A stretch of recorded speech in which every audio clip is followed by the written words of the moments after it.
Oh, hello, everybody. Hello. It's that time again. That time again where I tell you it's once again that time where I tell you again that it's that time. It is a big deal if a weapon gets banned. True. True. I have to... Okay, so the stupid emoji button is there in the chat window here, and that's, like, super annoying. Let's see if I can open up, like, an incognito window. See if it still shows up. It don't. Okay. Switch that to live chat, and hopefully nothing gets fucking censored, I guess. Okay, based. It's that time where I tell you it's that time? Yeah! See, that's the best... Like, you're picking up the memes super quick.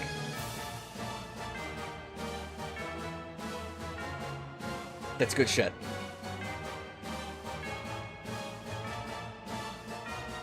Okay, I think I've got chat in like an acceptable format now.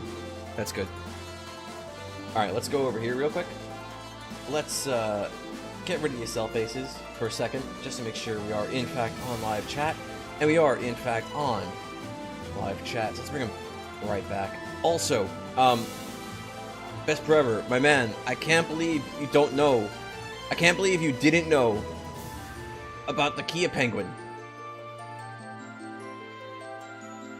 It's the KeA Penguin. You have to understand, okay?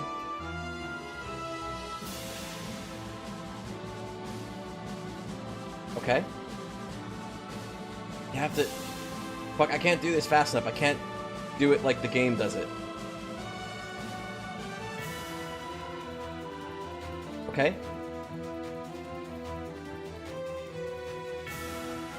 Okay, okay. It's extremely important.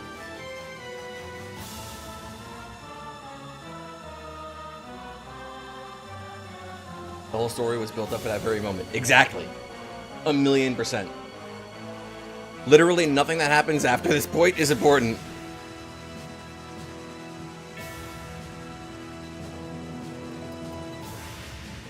Okay. We're gonna put a stop to that for now. And we're gonna just start the video game. Play a video game. Oh my god, you're taking too long. Fuck is my mouse? There it is. I was just messing with Bob the other day. On Wednesday. But like, I unironically do really want to stream, I almost said Trails in Felghana.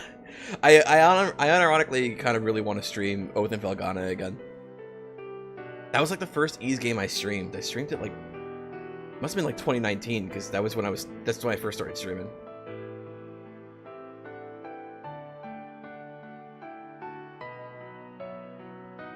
It makes to get rather expensive items from around Crossbell, not side quests, worth it. Yes!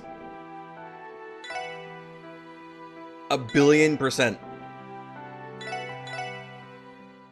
Right, we have to talk to Nielsen, right? For our side quest? Presumably? And was that the... Whoops. Is that the only thing we have to do today? Did we do the other side quests? Kapua delivery service, airport. Okay, we gotta go there. Theme park, we gotta go there.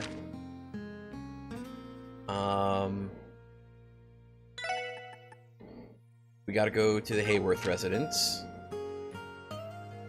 And we have a monster to beat up. Okay. And I think a taste of Crossbell... We need to keep eating at places, right? To see what everybody likes. Or, no, we did that already. We have to wait for the hospital to finish their thing. I remember now.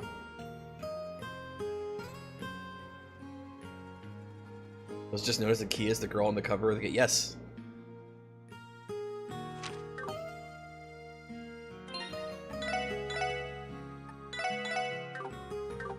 I'm scared, like a Bob who only speaks to one NPC before saving in a new file. Mr. Nielsen? Is that you, Lloyd?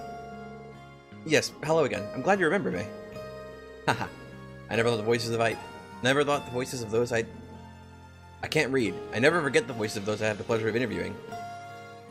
Is this man? Yeah, he's a famous journo they met a while back. That's right, Marcel Nielsen. Well, what brings you to Mines, if I may ask? I have an interview scheduled with Mayor Bixen, as it so happens. I'll be asking him for his account of Mines' origins as a Septium mining village, as well as how it's changed from the modern day.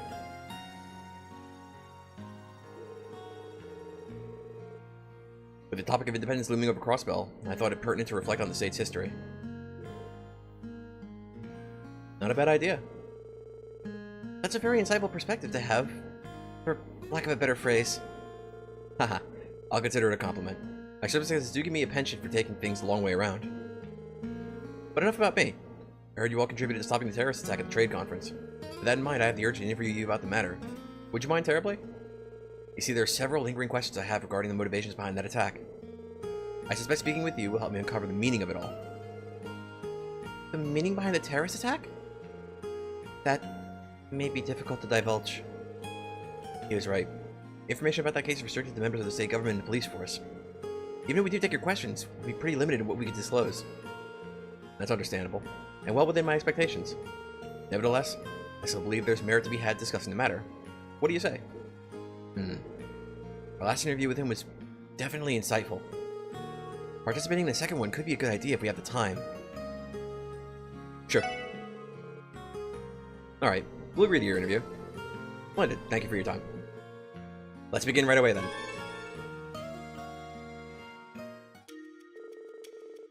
Thank you all again for agreeing to this interview.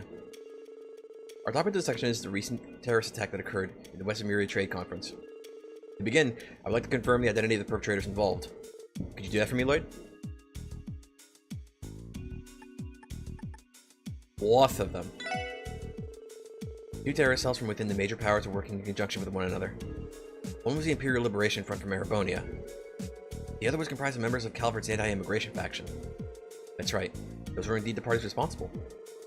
I'll refrain from delving into their backgrounds and founding principles. However, it's worth noting that the two groups have no history of collaboration, and yet they mounted a united front against the conference. I'm given to understand that they were abetted by a so-called society that had been operating covertly in Liberal. Yeah, Society of Ouroboros. Thinking back, the terrorists were making use of archaisms at the trade conference. Do you know the society, Mr. Nielsen? I've come across their name before, yes. They're a bit of an enigma, to be certain. I take it your work has led to you learning of them as well. We've heard a thing or two. And the more we hear, the shadier they seem to be. At any rate, we can definitively say that their true aims are completely shrouded in mystery. Trying to deduce their objectives at this stage would be entirely in vain. I'm inclined to agree with that. Let's move on to our next topic then. I would like to review the intentions and perspectives of the two major powers in regards to the attack. My sources tell me that each nation employed outside forces in secret. Both of these forces contributed greatly to the resolution of the incident. What I find peculiar about is that, although the Empire and the Republic foresaw the attack, they elected not to prevent it, leaving both terror groups at large. I have to wonder why that is. What do you suppose they were trying to achieve, Lloyd?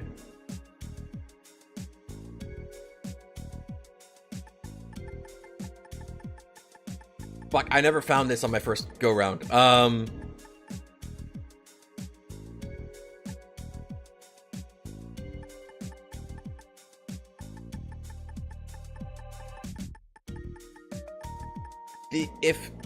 If they knew about it and did fuck all while also employing third parties to act as security in the event that something happened, then the implication seems to be to force shit to happen in Crossbell, meaning that, like, the best guess I've got is this one?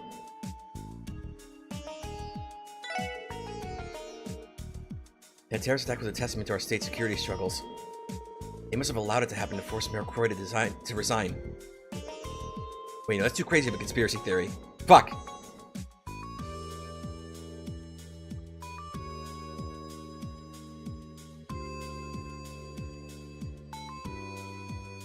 But it's plausible, though, maybe, right, Lloyd? I don't know.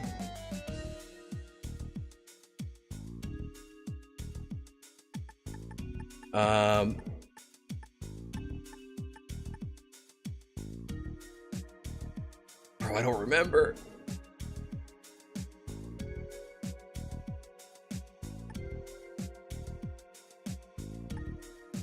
This...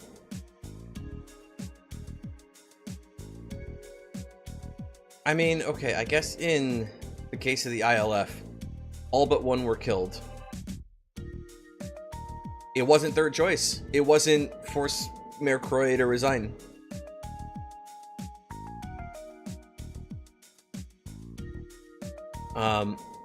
In the case of the ILF, all but one guy got killed. And in the case of the anti-immigration guys, they've all been apprehended either by KeA or by Calvard's government.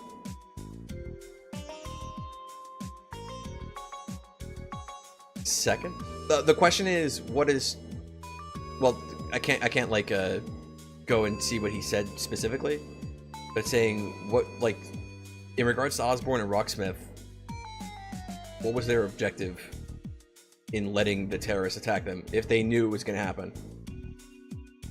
You think it's the second option? Contain opposing political factions? I guess so. Okay. Each terrorist group is backed by a political faction that stands at odds with its representative country's leader. I think their top priority was to keep those two opposing factions in check. In Chancellor Osborne's case, he was looking to put pressure on Erebonia's noble faction. As for President Rocksmith, he was looking to deter anyone who agrees with Calvard's radical nationalists. I agree, it's the only logical explanation for why they allowed the terrorists to remain at large. As a result, the public tide has turned in their favor. Citizens from either country are raising their voices against the aforementioned factions. Political leverage, then, was their end goal. On a separate note, Lloyd, you identified this as their top priority, did you not? I found that curious. Did you mean to imply they had another objective in mind as well? Well... Lloyd... Yeah, I can imagine one other objective. I also think it was to gain a foothold for their advancement in Crossbell. That's what I thought it was implying by force Mayor Croy to resign. You were paying attention? Your guide only says which number option, not what each option says. Gotcha. Okay. The first one might have been third choice then, because I think he was asking which terrorist group attacked the conference, and the answer was both, and that was the third option.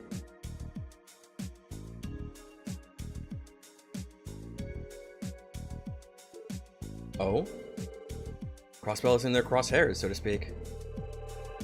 That was much as clear. I can't read. That much was clear as day when both leaders offered to station their troops in Crossbell at the conference. Yes, and the terror attack fueled the narrative that Crossbell cannot keep its borders safe by itself. That only places further pressure on the state to accept their proposals. The non-aggression pact that Liberal introduced essentially lost all power as a deterrent at this point. Moreover, Crossbell's independence proposal has placed it square in the public eye of both the Empire and the Republic, thereby redirecting the attention of either country's citizens away from the domestic conflicts and discontent. Though even that was by design. I've heard of two birds with one stone, but this is more like downing a flock with a boulder. Well then, I see you've all considered this in just as much detail as I have. If you don't mind, I would like to move us on to our final topic. It's apparent that the two countries had a mutual understanding as far as the attack was concerned. I believe this to be evidence of a greater alliance between them?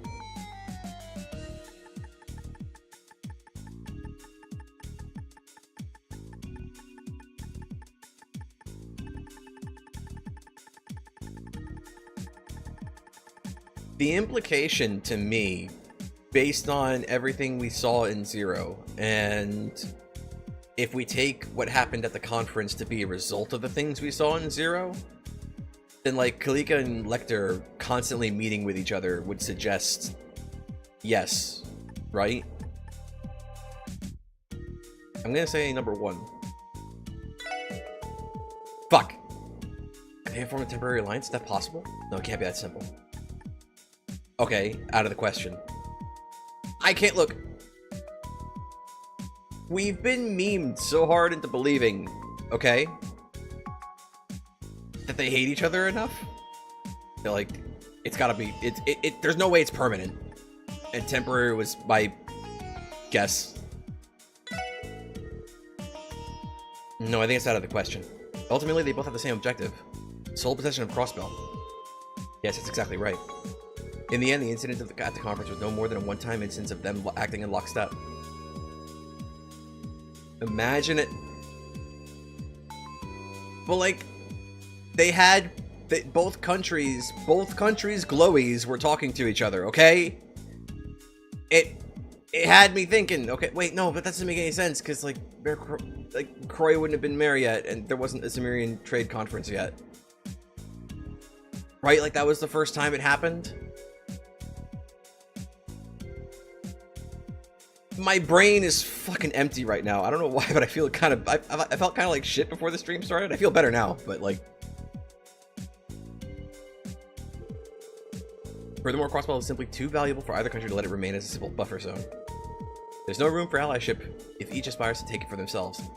Their parallel actions tip their hands as to their conflicting motivations. Well,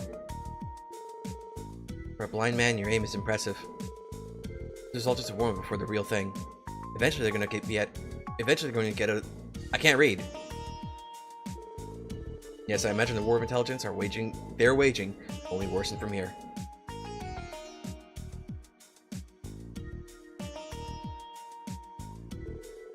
The increasing activity from the Jaegers and criminal syndicates in Crossbell likely be attributed to that as well.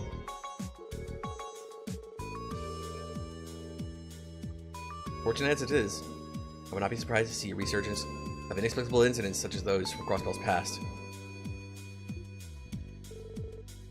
Inexplicable incidents? What do you mean? No, never mind that. Forgive me for speaking out of turn. That aside, I believe that we've sorted out a number of matters regarding a terror attack. Asking for this interview was a wise decision indeed. Thank you for your time. Likewise. This is very enlightening. I think we understand the current situation more clearly now. It was almost more informative than I was prepared to handle. I'm glad to hear you found it beneficial. It'd be wonderful if we could chat like this again sometime, future circumstances permitting. Of course, we'll be more than happy to. I feel like only an enemy that hates humanity as a whole that's bigger than either country would contain it. Either country could contain on its own would be the only way Erebony or Calvert could see eye to eye. So basically, maybe if Weissman got what he wanted. Yet the Mines theme is so good. And it's a Momiyama track because fucking, of course it is, because all the best tracks in Crossbell are. Thank you for indulging me with an interview today, SSS. I'll love to chat again should the opportunity arise. Okay, and I think the chili or whatever at the hospital is not gonna be like done yet, right?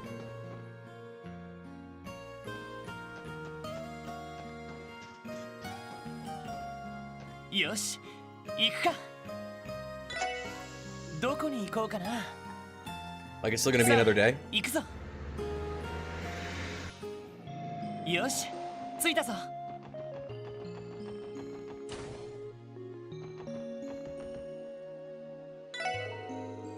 For Arios who went back to city yesterday night, he could still use his support, but we all understand how busy his bracelet work keeps him. That's what I'm here for. Lynn and Aeolia are here, though. Oh, hello there, SSS. Lynn and Aeolia, what brings you to St. Ursula today? Another bracer quest, perhaps? We're taking a little breather and doing some prep work before we get back to investigating the cryptids. The plan is to check out the sandbar at Ursula Road, where you exterminated that one from yesterday. We're hoping to find some sort of link between the cryptids and that pleroma grass your report mentioned. Oh, right. That's right. We found out what the name was, so it's not a spoiler for me to call it that anymore.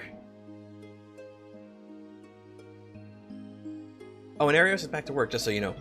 He'll be handling the last cryptid that was assigned to the guild. All by himself, huh? Anything we do to lend a hand? Oh, I think we have it under control. Although, I could use some hugs and kisses from Tia to perk me up just in case we run into any more trouble. You will survive. So cruel. I'd be more concerned for her if she didn't act this way. In other words, there's nothing to worry about. We take care of ourselves. You guys just keep doing what you're doing on your end. Got it. Good luck, you two. Stay safe out there. About that pleroma grass, by the way. The report you submitted said that it was likely also the ingredient in Gnosis. The orchestrator of the cult incident, Joaquin Gunter, manufactured a large quantity of the drug before his demise. But that raises the question: where had he harvested enough pleroma grass to do so? She said raises the question instead of begs the question. So that means that, like, despite constantly harassing Tio, alias based. Heading to the sandbar. Okay. Look, since we're here, okay, because we're here, alright, we're here, like, we may as well. No good reason not to. Hi, Cecile. Good morning, SSS. Bro, seeing her with her eyes open always fucking catches me off guard. I don't know why! The first time I saw her open her eyes when I first played Azure, like, it felt like a jump scare. And then, like, last week, when we saw her do that, it hit me like a fucking jump scare again. I don't know why it gets me like that, but it does. Like... Well, hello there, Lloyd. What brings all of you here? Did you want to pay Shizuku a visit? Yes, we did. We're not interrupting, though, are we? Oh, no, not at all. I just came to tell her that Michael sent her a letter from Le Mans State. I was going to ask if she wanted me to read it. Did you say Michael? Is that the boy Dr. Salin operated on? Yes, he was also staying on this floor, so the two of us became good friends. We promised to exchange letters with one another when he left the hospital. From regular pals to pen pals, eh? It's not uncommon for St. Ursula to receive letters from poor patients like this. Sadly, it isn't easy finding the time to respond, what with the sheer volume of our workloads. Still, it's nice to hear from them. I mean, that someone I cared for is leading a happy, healthy life never fails to give me a boost of energy. That sounds like you, Cecile. I bet you put a lot of love and care into every reply you make. Perhaps I should begin writing letters to Martha as well. I'm sure she'd like that. She was so happy after seeing you for the first time in years. It's never too late. You're always welcome to give it a shot. I'll consider it once our work slows down. Now, I'll just go ahead and rest this for you. And read this for you, even. Dear Shizuku, how have you been? I'm doing well myself. I've been praying to the goddess every single night for her to help you see again. He hasn't changed one bit. Uh-huh. It's so good to hear from Michael again. Included a photo, too. It's of him and his parents. They seem so happy. I can't wait to see it. She has optimism. Open-eyed Shizuku is oddly cursed. You feel like the artist didn't know she would open her eyes when they drew her and got committed to the look. I don't know what it is, because it's... I don't know what it is about it. There's just... I don't know, man.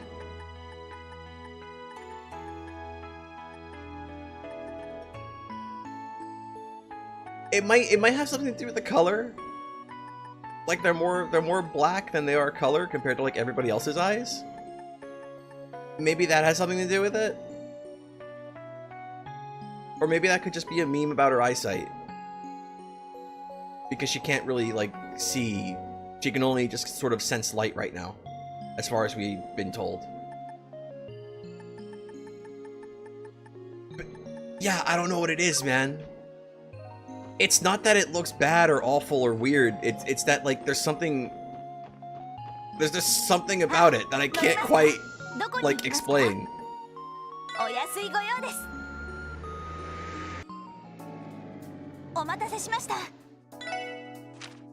Okay, where do we need to go? You know what? Bob's not even here, and the longer I wait, the closer he gets to catching up. Meaning I should do this one first so he misses out on Capua memes. Fuck, why am I bullying Bob? He's not even here.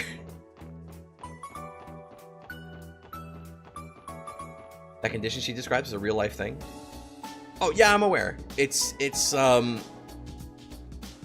when, like, you're totally blind, but you could still sort of, like, I know somebody, or I used to know somebody who was like that, where he went blind, like, super young, and he used to be able to see. And from what I understand, he describes it as, like, being able to see, like, shapes. But my understanding of what he means by that is that, like, his eyes can sort of, like, detect whether he's in, like, a bright room or a dark room. But like beyond that, like he can't like see. Like he doesn't have like vision. But he could tell like whether it's like light or dark. Yeah, that's extremely a real thing.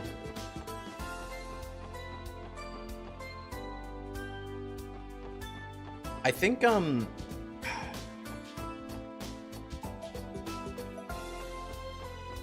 is that how...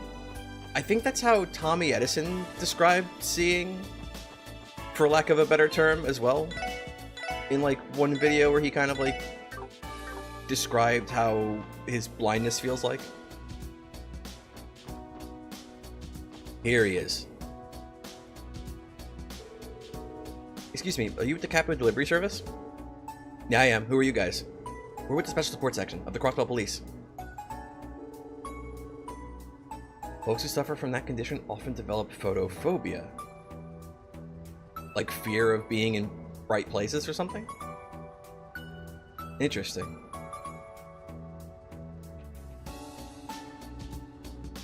We came to speak to you. Basically, the rods of the eyes work, but the cones don't. Okay, gotcha. Cones being responsible for, like, distinguishing color, right? Okay. And, like, more detail? I've read about this stuff before, but, like, it's been a while, and it's, like, not something that's, like, usually at, like, the forefront of my mind, so... But I gotcha, okay. Right, okay, yeah, right, because the cones... There's, like, different types of cones. And then in some people, in some animals, there's, like, a fourth cone.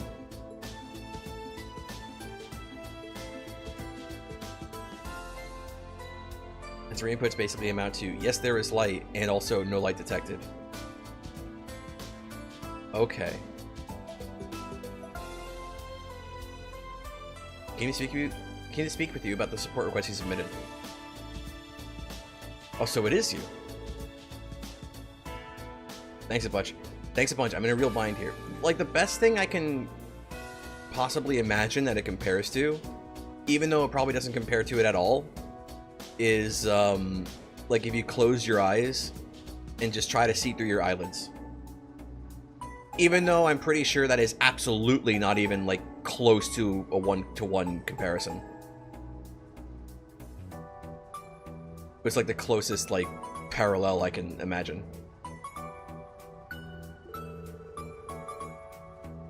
Job's gonna take a while to complete, though. Are you ready to start now? Sure. Of course, you can count on us. Where's about some misdelivered packages, right? Yep, and boy were they misdelivered. So your company delivers parcels in places all over the continent. But unfortunately we made an error while we were here in Crossbell. There was supposed to be a letter from Joshua, but we misdelivered it.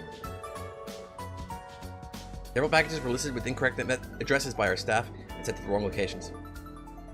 That does sound like a problem. How does such a mistake happen in multiple packages at once? Well, our president's a little bit of a scatterbrain, to put it nicely. This isn't the first time something like this has happened either. One time he even mixed up a shipping label with a letter from a friend. Wow, doesn't sound like your president's the most meticulous person out there. I won't deny it, but he's a good man. When we had nowhere to go, he took us in with open arms. Sorry, I got off topic there. Basically, turn the color feature of your monitor off, and then turn contrast to the max. Okay.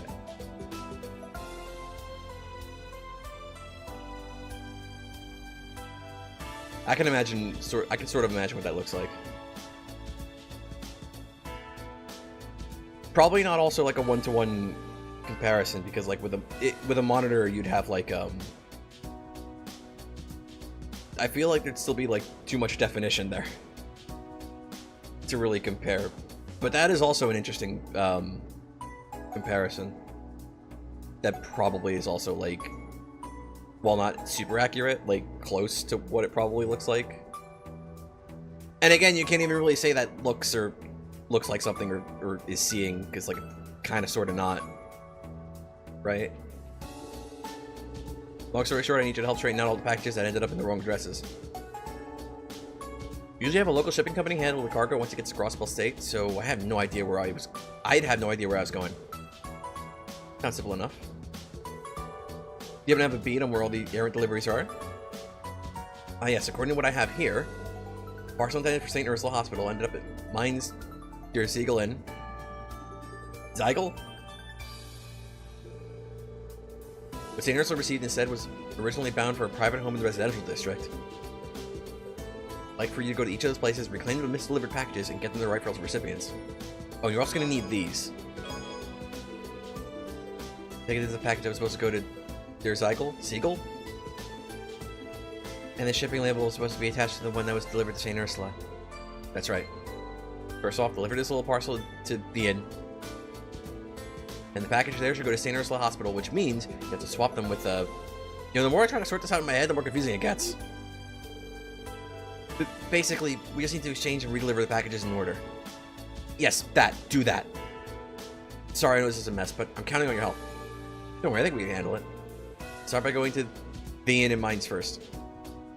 It's gonna be a pain in the ass, isn't it?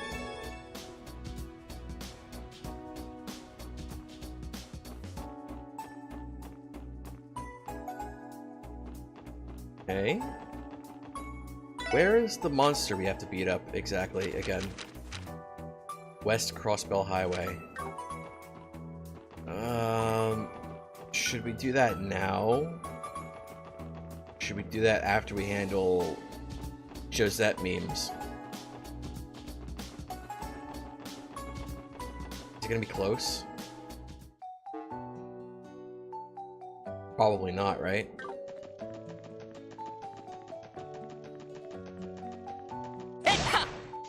Ooh, shiny.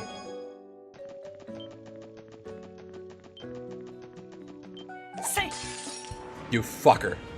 敵先生、気をつけて。分かった。行くよ。無駄だよ。よし。と。悪いな。先に行かせてもらうよ。1 XP extremely not worth?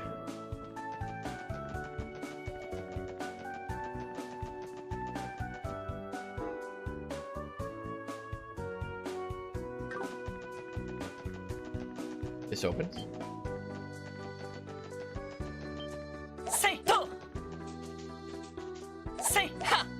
It's not open. Sepith. I need an evergreen. I'll just do this to grind for Sepith to get an evergreen. Why would I actually fight them if I could just burst open the Sepith pinatas?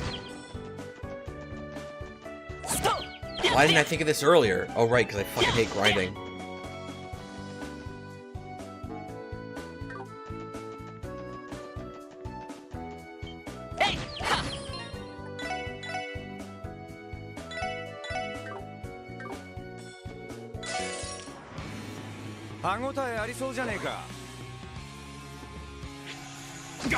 So why am I imagining these guys are going to be like abyss worms? And at the moment we hurt one,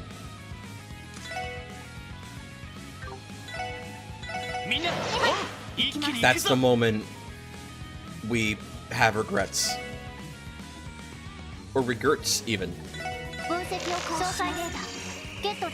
Triggers earthquakes when attacked. I'm glad I wasn't just being paranoid for no reason.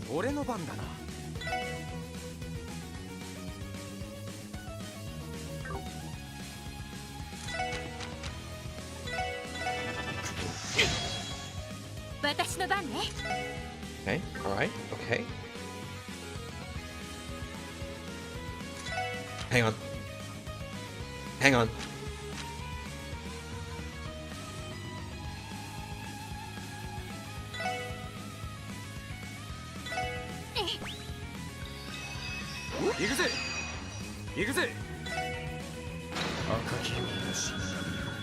You wonder if counters count as attacks? I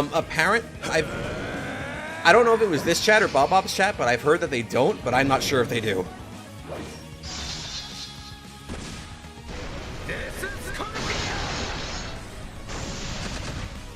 Oh.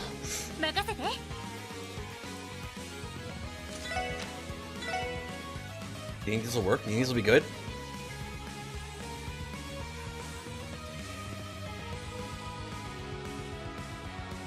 Do it.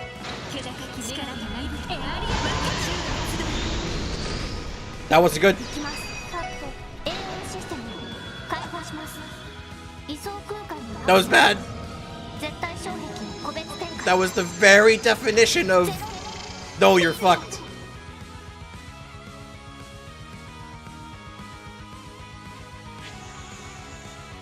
You think they do count? Okay. Also, welcome, Victor. Well, shit.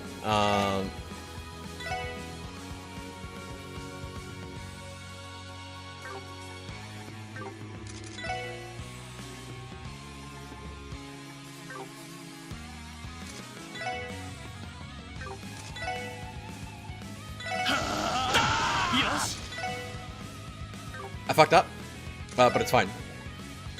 Just drink one of these and Lloyd will be fine. Don't like it.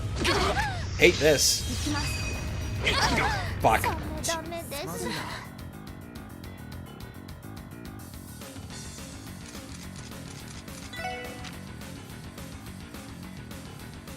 So, sorry, Tio, but, I need to make sure we don't die first.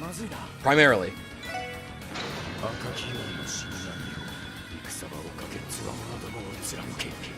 Do we need more strength on Randy? True.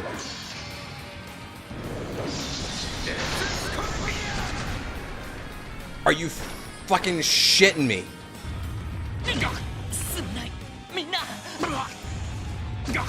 Bruh. Okay, we're gonna try that again. We're gonna try it one more time. And instead of trying to burst it out, we'll spend a little more time on setup. 俺の番だな。みんな、一気に行くぞ。私の番です。ターゲットをすでに取得済みです。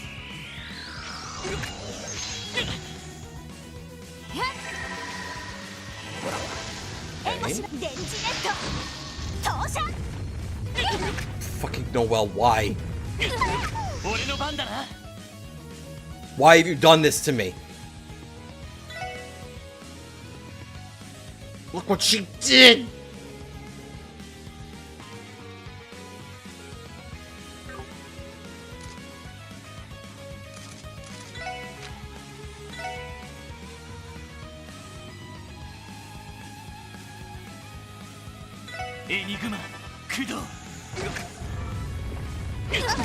Well, GG. なんとかしないと。ドライブ開始。助かりました。それ。なんとかしないと。 Oh, Lloyd has no HP. Good to know. There goes all the CP and setup. Yeah, kind of. Oh, now Evasion Tank Lloyd decided to show up. Gotcha. Good, thanks. Glad you're here.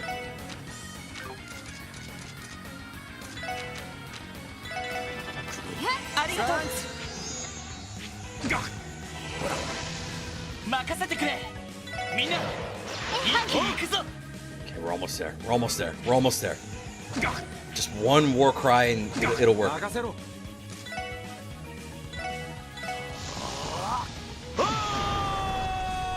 I'm fucking dumb. It's fine. Look, it's gone really bad anyway. Maybe I should just let myself get fucked. It's fine. That's why supporters do not get to attack. I mean, that's probably fair. All right, you know what? I'm not a quitter. We're bringing Randy back up.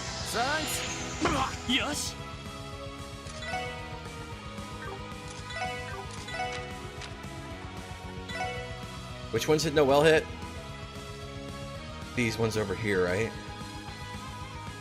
Well, yeah, they'd be the only ones with lower health. Okay.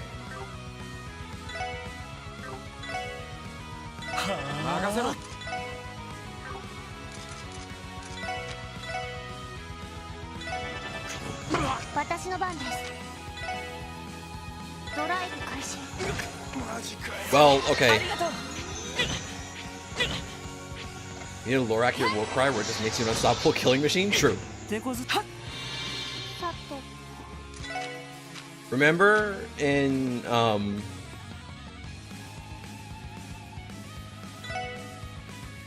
Remember in Zero ドライブ when 私の番 Randy ね and Killing Bear just war cried at each other? They didn't die. That didn't kill them.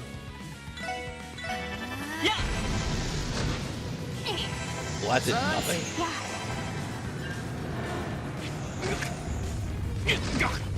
任せてくれ Okay, cool, chill, thanks. I don't even like being loud.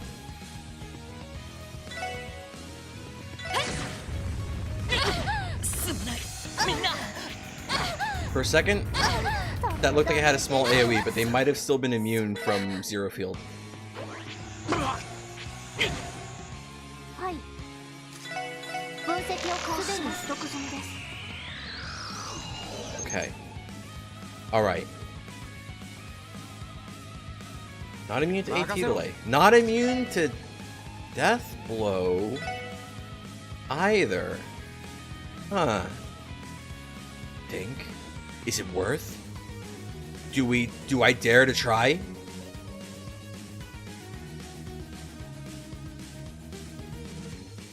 He's blind though, that might miss.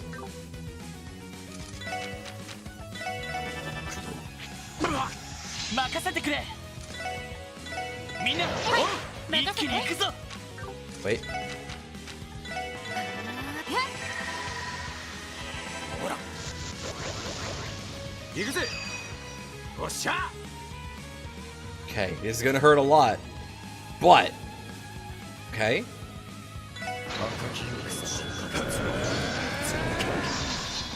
There's a Jaeger dual skill, they just both war cry and the person die loses.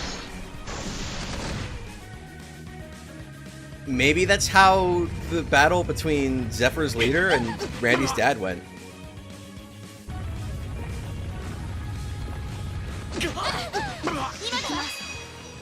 任せて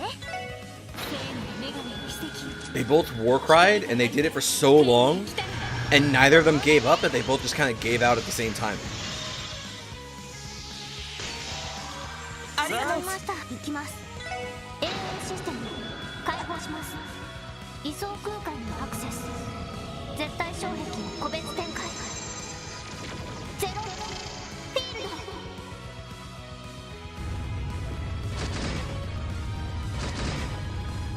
ド 任せてくれ It's going good. It's going swell. It's going fine. It's going so good, in fact.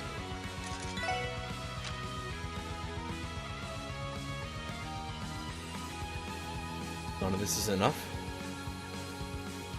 That's not enough. Well, actually, hang on. Wasn't there one that said 40? No. I'm dumb. The 30. After one turn, that should be enough. それ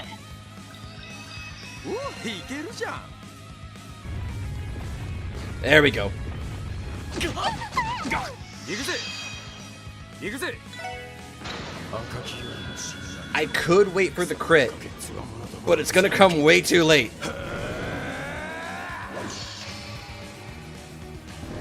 Max upgraded Warcry craft, 200 craft points, minus all your health. I mean, fuck off.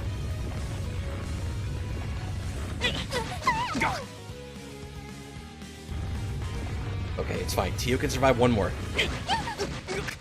Tio cannot survive one more. ダメです GG. すまないみんな Okay, one more try. Hang on. One more attempt here.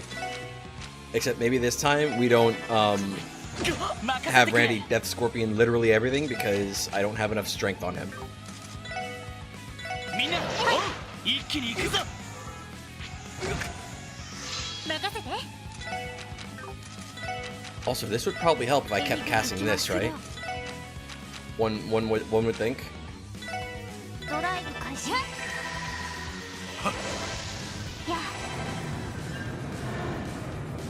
俺の番だな Based.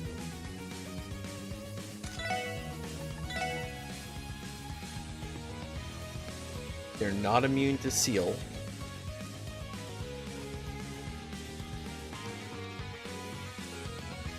But that couldn't miss because Lloyd is blind. Instead...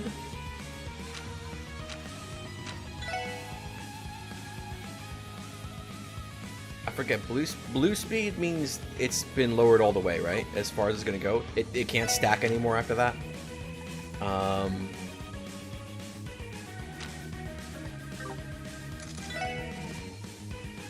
What can we do? What more setup can we do for now?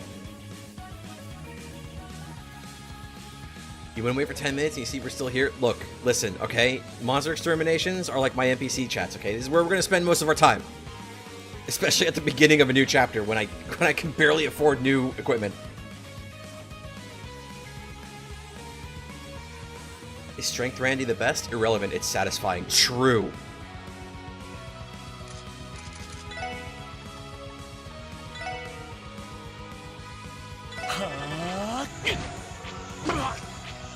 Good miss, good miss.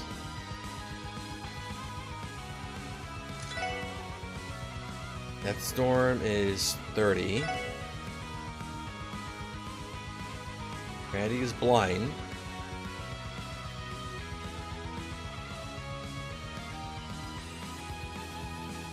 Try it. Okay.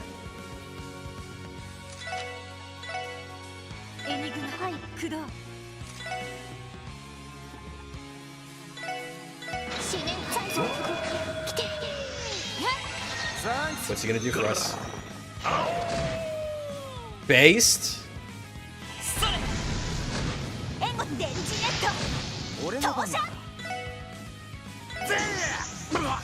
Right, he's still blind, I forgot.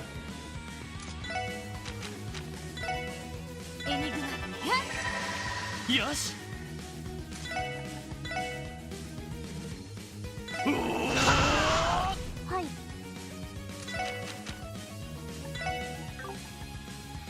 That's not an art they're using. ATS, ADF. We can keep them slow.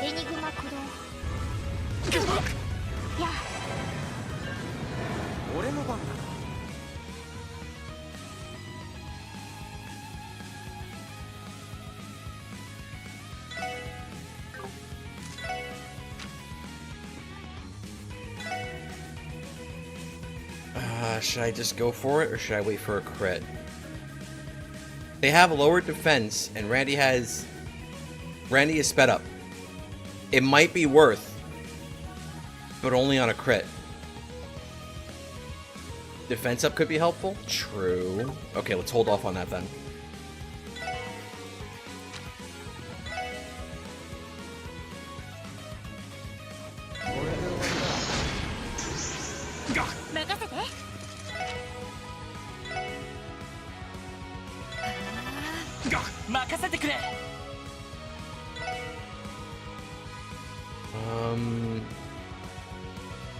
Which ones are going? All the ones that are damaged are going. Which are like just a half on that side. So we're in for we're in for 3 earthquakes. Okay. What do we do then?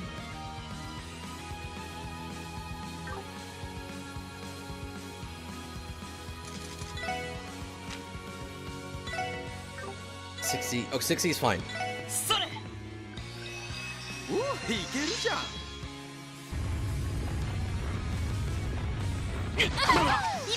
Okay. I'm scared.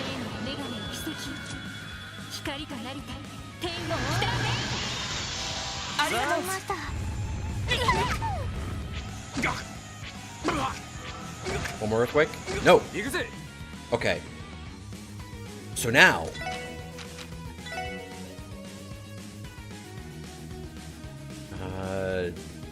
agility, speed down. Tio heal. I should have added a move that could circle closer, but it's fine.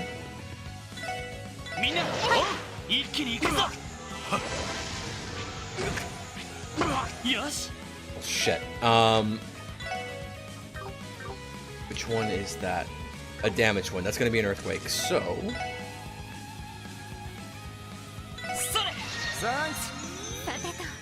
It didn't even move.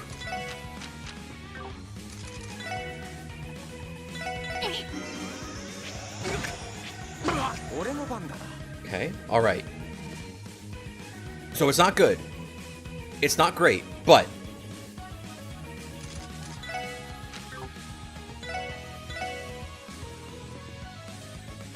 Okay, so I don't trust that. Randy's just taking a beating. A little bit, sadly.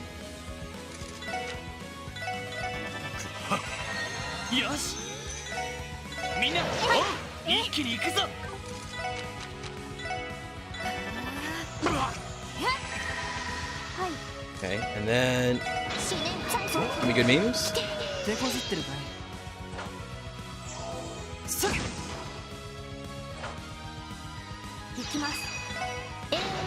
And just because I don't want them getting all that AT advance.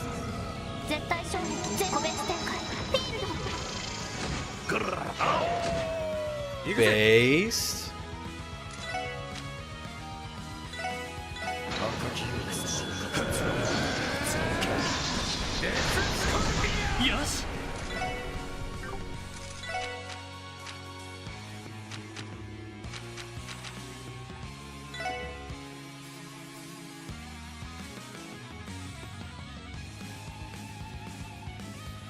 Either of them could be a good choice. I think they both have Thelis, at least. And Ellie has a Thelis.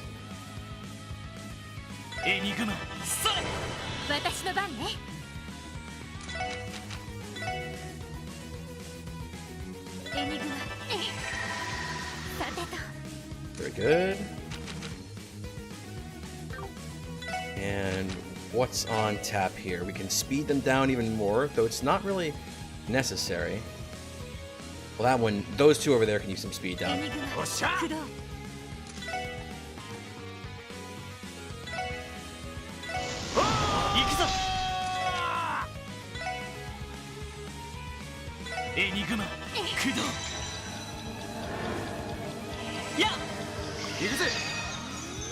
Blue is max debuff.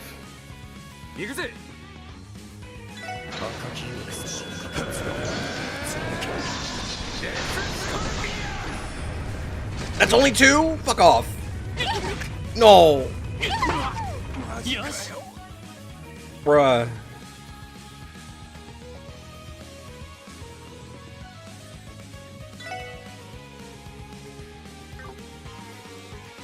You're fucking... What, mate?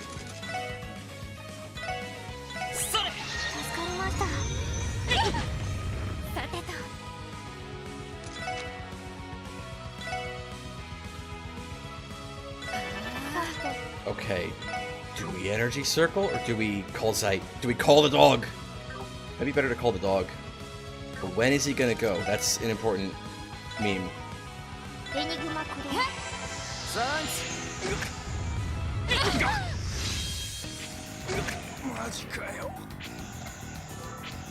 This could work. This could work. This could work.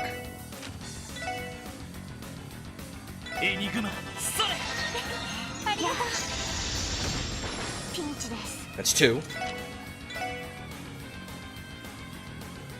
Why is the "you're almost dead" theme so good in this game? By the way. Okay, bad.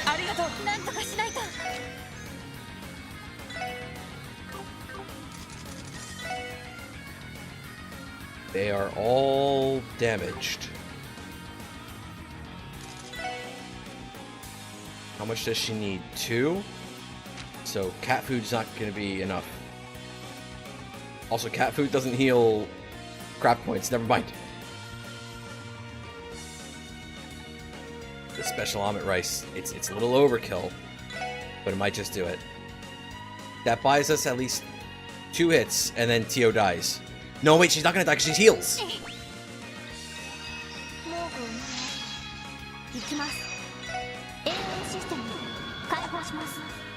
I forgot who was casting the Thelis, though. I think it was Tio.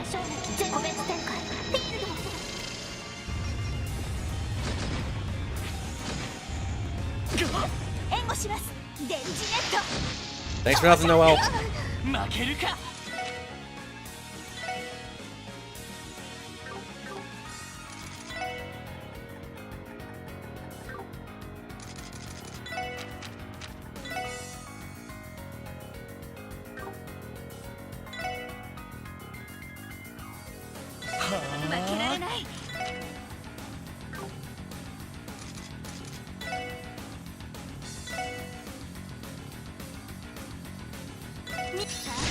これはどう？それ。助かりました。 Okay. I know this looks bad. すまないみんな。ピンチです。 I know this looks bad. Okay? But consider this. ガンナーモード起動します。オーバルドライバー出力最大。いける。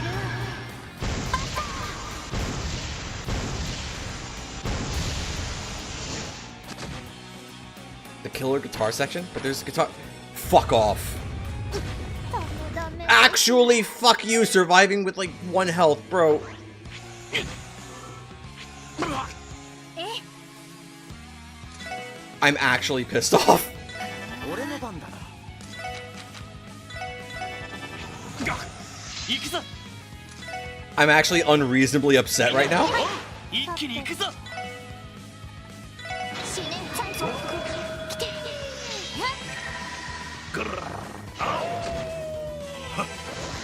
援護電磁ネット。 Noel, fuck off. Noel, why? Why would you do this to me?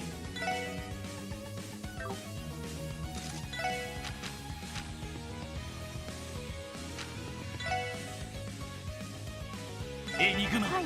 駆動。ドライブ開始。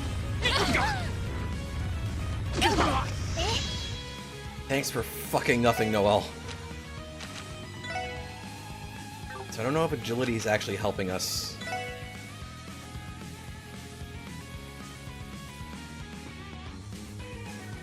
I need more than breath. I need like a holy breath or something. エニグマ。おっしゃ。 Kinda leaving Tio out to dry a little bit. It's fine. Who's going? A damaged one. One of the ones that Noel attacked. Probably, right?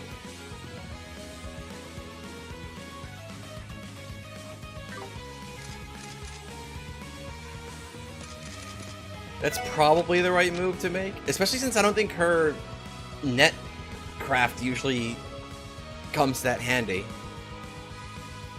It's pretty situational, and she just kind of uses it when she feels like it. You can't control when she belts it out.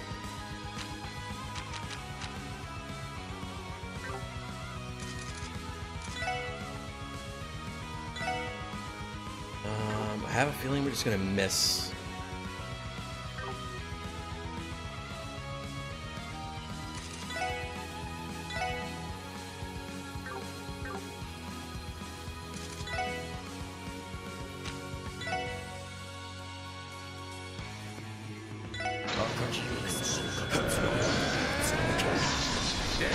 Oh, I mean in regards to like turn order. マジかよ。それダメです。すまないみんな。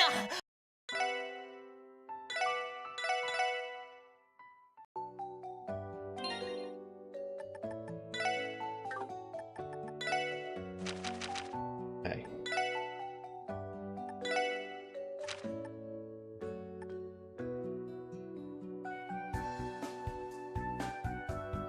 I mean, the speed down could be good in this case.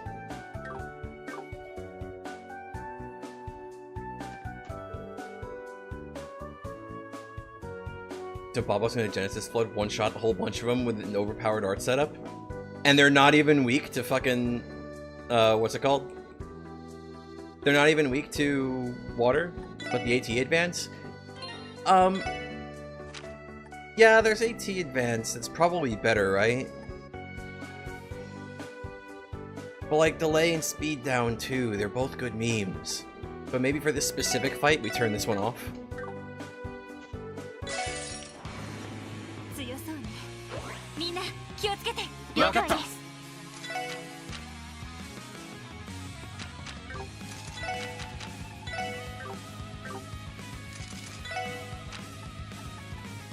Gotta have something that gives 50 strength.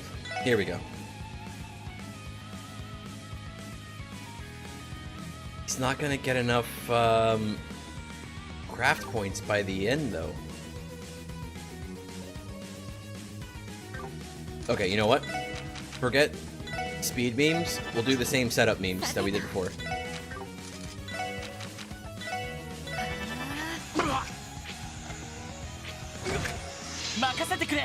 AT Advance also either buffs you or cancels the debuff. Good point, because they are lowering our speed too, right?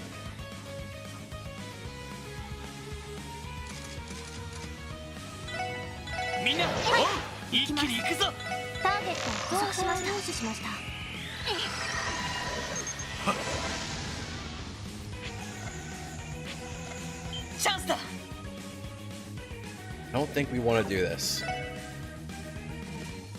Seems unwise.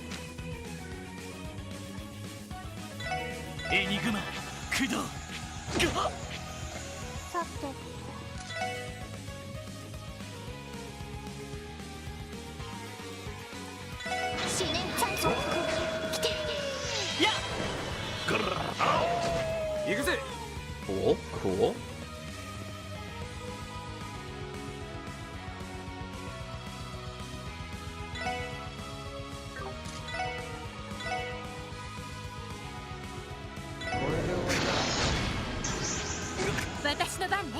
Okay, based. Give me some of that.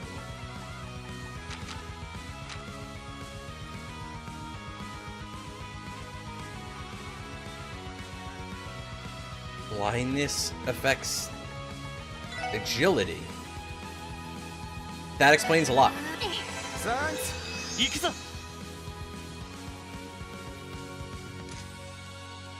I thought it was just Dex.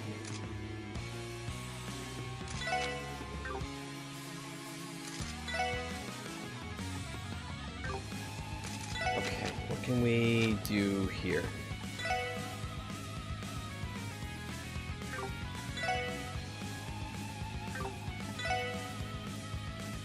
Really need these two to be strength up? Doesn't matter. Would it be beneficial?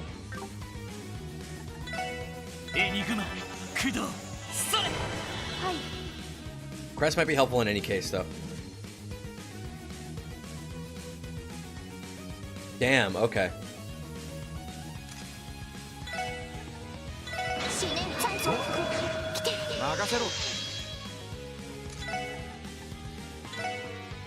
No.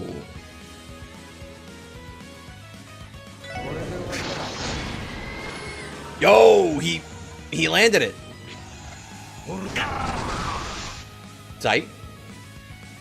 Zeit. That's not what I wanted. It's not what I wanted, buddy. I was hoping for something different. I was hoping for you to do your cool little late delayed.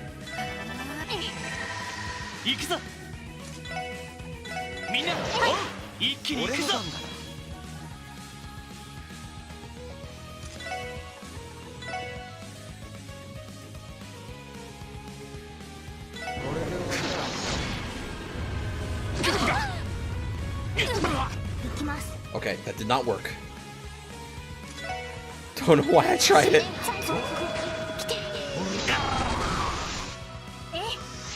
But it's fine. It's not fine.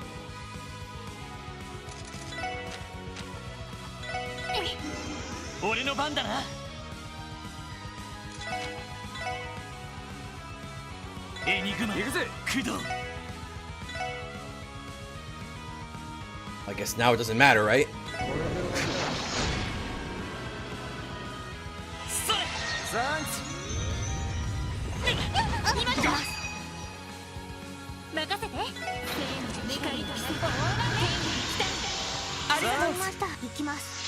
This isn't gonna help. I should have spread it out a bit.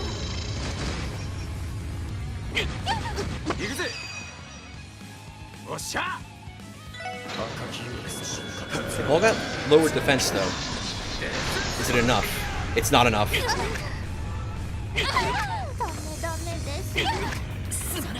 I think I should just like alt F4 because at this point, yeah.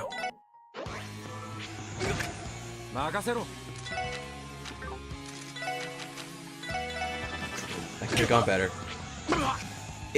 Now what I can't remember from the previous stream, I genuinely can't remember if if I actually upgraded my equipment. I might have, but I probably didn't. すでに取得済みです。ありがとうございました。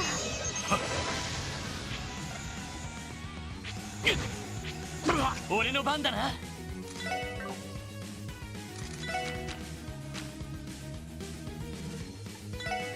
エニグマ、駆動。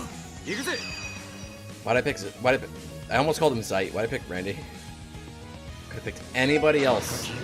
Or it probably wouldn't have mattered so much because they're not even doing earthquakes yet, so why did I do this at all? That's a better question.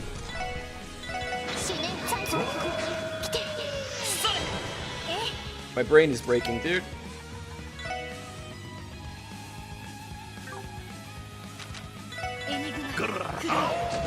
Based?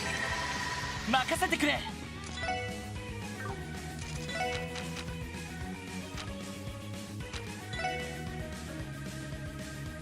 エニグマ、駆動。Don't like that. 行きます。リカバーこれで。ありがとう。ありがとう。おっしゃ。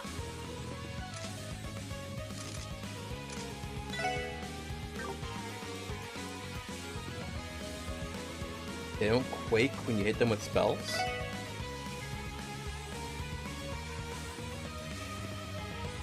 I would say they probably do. I would say they're literally abyss worms. We can experiment.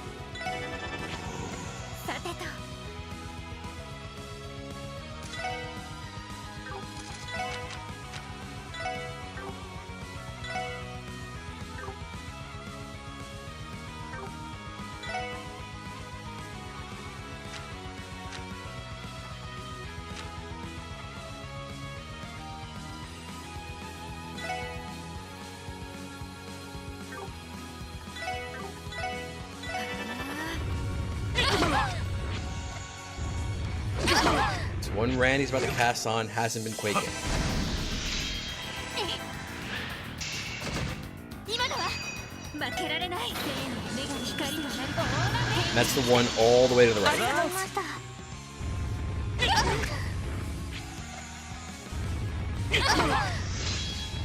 Yeah, there he goes. He's quaked.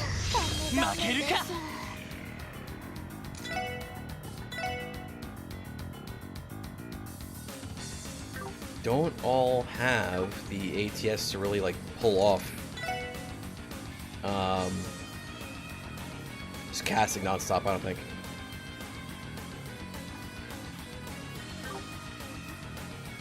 How's Randy looking? Oh no, strength up. Okay, great. What I could do, this isn't gonna work because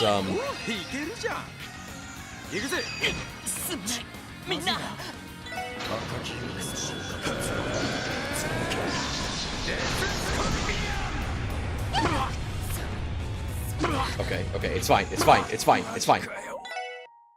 I'll use my brain better this time. Let's just fight them like they're abyss worms instead of trying to like just. All right. But you know, KO 10%. It sounds like good odds, doesn't it? Do I feel like a gambling man? Suction. But they're too big. They're not gonna get sucked, right?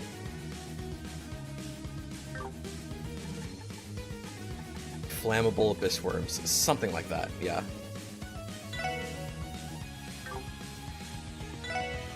Yeah, they're too massive to get sucked.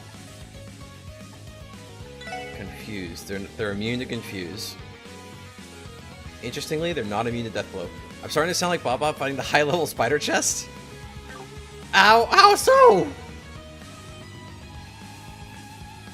I don't see any parallels between myself right now and Bob foolhardily trying to go after a chest he's not ready for. That the game expressly tells him that he's not ready for. I don't see these similarities at all. One little bit.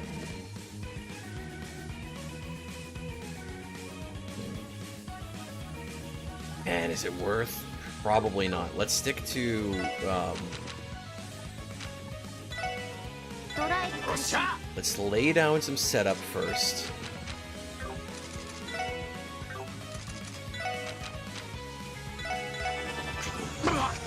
俺の番だな。みんな、一気に行くぞ。エニグマ。俺の番だな。And give me blindness. ほら。や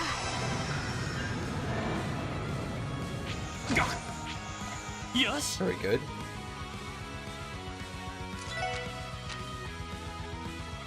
Give me one step at a time. 行くぜ。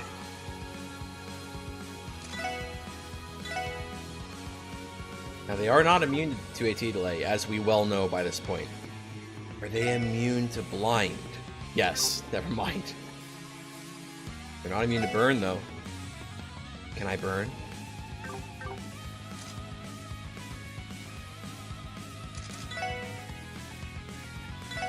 Hold on.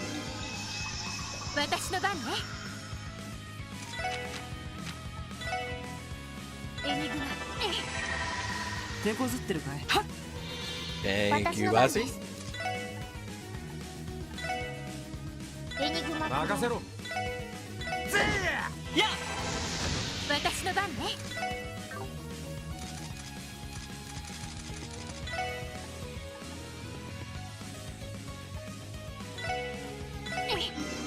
任せてくれ。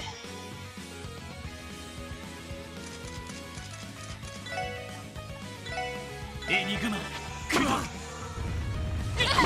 私の番 Okay, ね。 it's fine, it's fine. 任せろ。 We can counter meme him.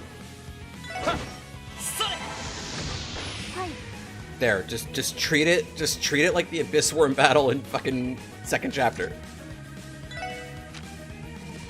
エニグマクや。サンキ。甘いっての。甘いっての。 Brandy, I'm like, wait, which one used the quake? Is this a boss? No, it's a fucking side quest.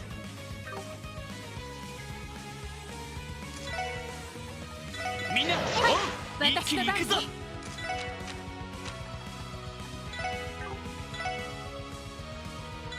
おっしゃ。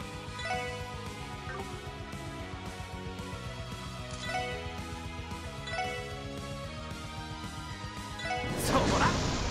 Burned. Good. ありがとう。さて。リカバーこれだ。ありがとう。ありがとう。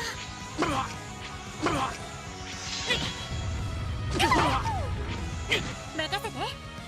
Okay, okay, okay. チャンスだ。 No.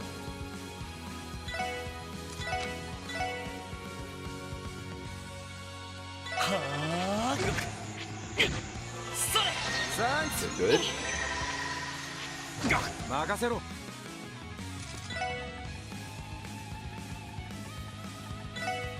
I drop again? さて。 Fuck off.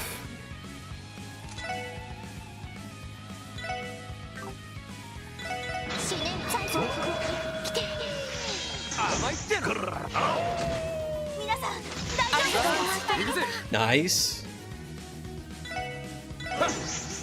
よし。 Randy's still blind. はあ。甘いっての。私の番ね。 At least this shit doesn't impede.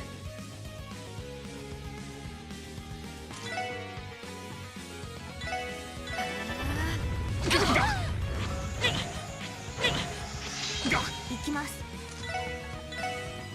リカバーこれだ。ありがとう。ありがとう。 We're fine. We're not fine. それ。 We're fine. 俺の番だな。 Doing chill.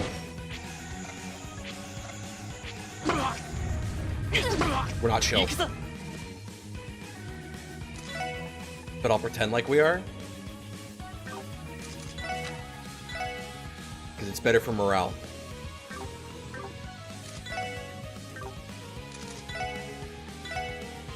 それ。サンキ。私の番ね。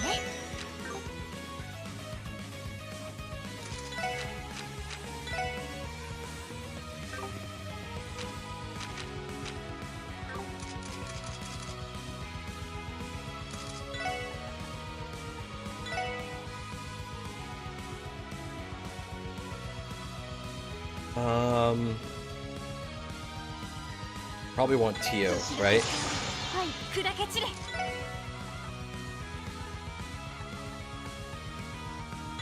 リカバーこれでありがとうありがとうおっしゃ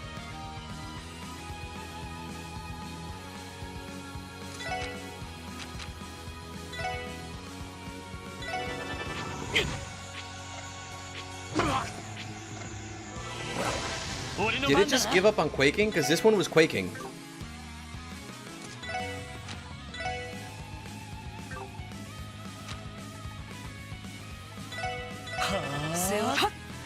私の番です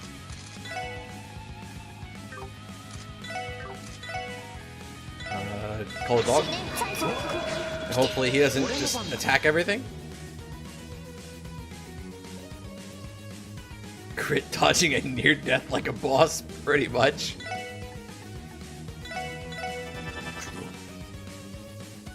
やっ任せて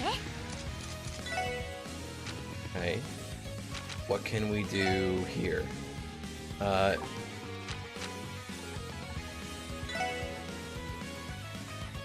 Probably should do this, yeah? Good. ありがとう任せてくれは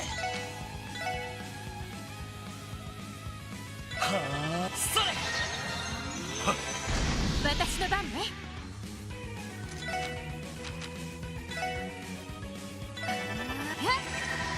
Very nice.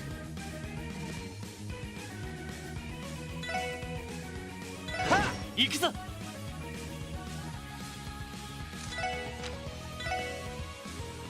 Oh. 1,000. Are we gonna do that much damage? Is it gonna be worth? Yes. Do I know the name of this music? Concentrate all firepower? If I remember correctly.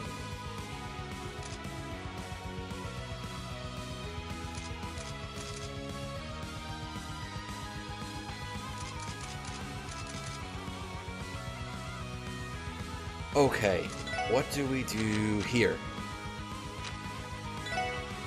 エニグマ駆動 Let's go low and slow. やおっしゃさてとよしみんな一気に行くぞガッガッ行きます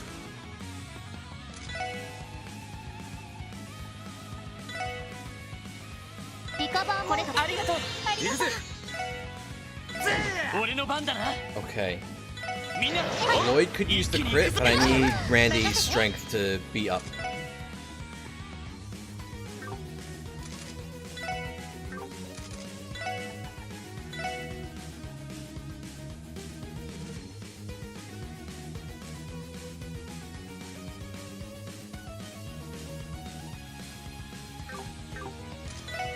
Hey! 任せてくれ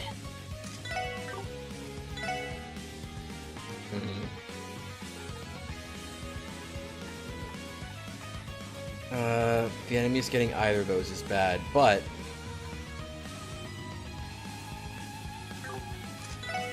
which one is gonna go? That's the one. Okay, so doesn't matter which one gets what. I mean, we probably still don't want them getting a crit, but like it's not the end of the world if one does. That'll be a crit heal for Randy. No. I panicked, dude. I fucking panicked, dude. I fucking panicked, dude.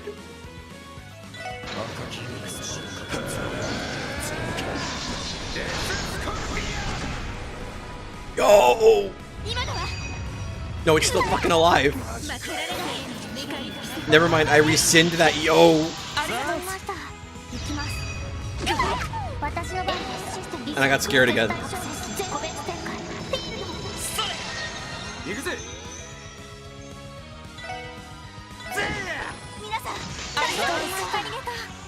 よし Okay, we're still fine. エニグマ駆動が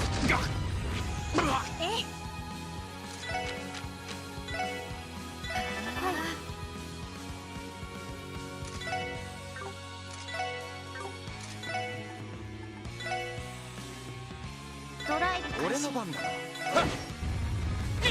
Don't like it. や Okay. Now we can do what the song says, or what the piece says, what the track says, and actually concentrate all firepower. 行くぜ俺の番だ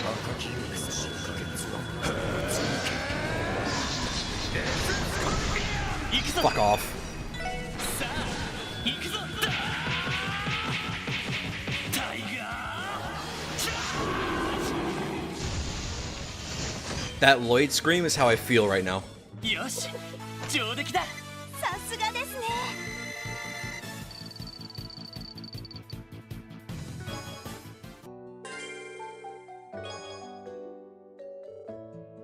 A craft book. This looks like it suits Randy Wazzy styles. Good stuff. Wanna give it a shot, Wazzy? I'm game if you are. That fucking loud tiger charge with like the anime fucking protagonist energy.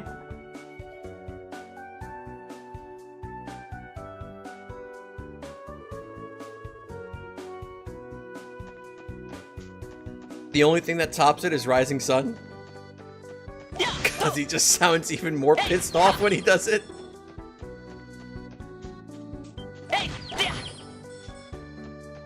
Don't mind me, just grinding out some Sepith. That was about 50 minutes. Fuck me, it was. If I had just approached it normally from the start instead of trying to like burst them down, we would have been done so much faster.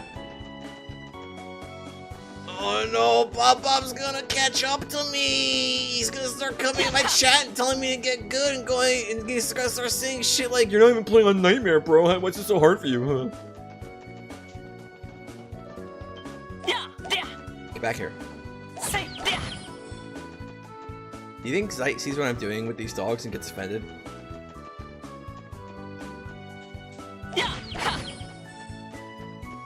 You think KeA sees what I did with that lizard and gets offended?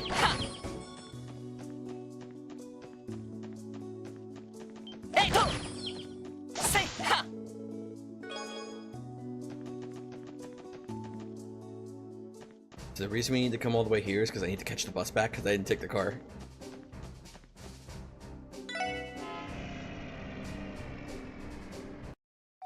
Yo, true! Actually, unironically true! He still hasn't found them. Like, Momo, look harder. I gotta actually check, though, because, like, am I under-equipped? I feel like I spent, like, all my money. Yeah, I have, like, no money. I feel like I spent everything on new equipment. Yeah, I did. How about new armor? Did I get that, too? Yeah. Oh, but not for Noelle or Wazi. But, like, I felt like that. I must have felt like that didn't matter. And obviously, I'm not getting Lloyd anything that lowers his EVA.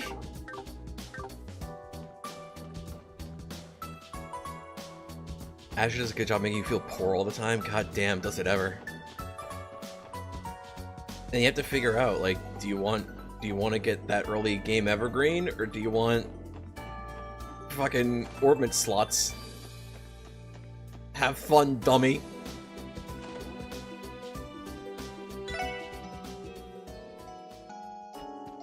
Okay, so we need to go where? To mines? どうしますか？どこに行きますか？お安いご用です。はい、到着しました。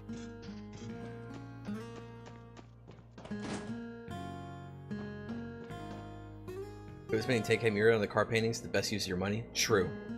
Especially if it's the Mishi paint job. Hey, if it isn't the kids from the police. Looking to book a room with us?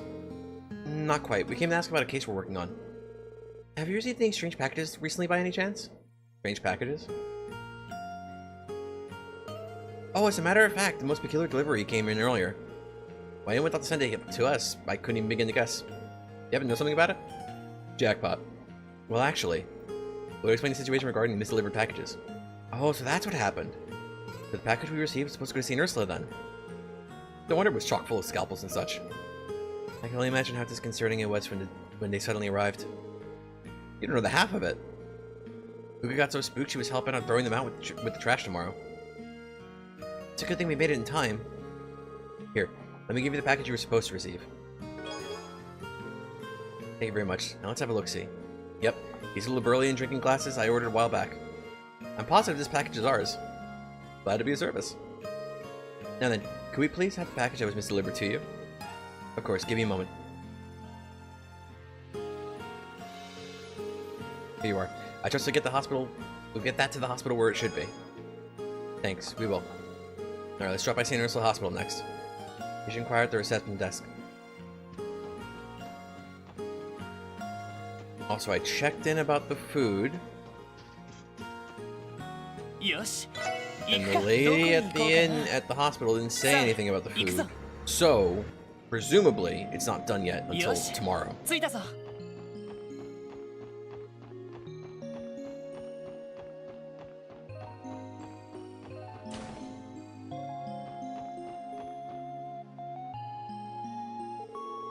Welcome back to St. Ursula's Hospital, Buzz Support Section. What can we do for you today? How about that, Sarah? There's something we need to ask of you. It concerns one of our requests. We'll explain the situation regarding the misdelivered packages. Oh, so that's what that package was. Our nurse admin, Martha, was racking her brain over it. She thought maybe a nurse made a mistake with the purchase order. Mistake, you say? Yes, it happens. One of our, clumsier nurses has done something to that effect in the past. Multiple times, in fact. Did she now? Does that mean the package is currently at the nurse's station? Yes, it should be. Feel free to go to the second floor and have a look yourself. Well, here's open. Really makes your heart go out for the poor nurse who was falsely accused. Just a little. Anyway, let's head upstairs. Could we have found her before and she would have brought that up? She would have been like, I didn't do it. But then everybody around her would have been like, no, we know it was you. And she would have been like, I don't know what you're talking about. I didn't do it.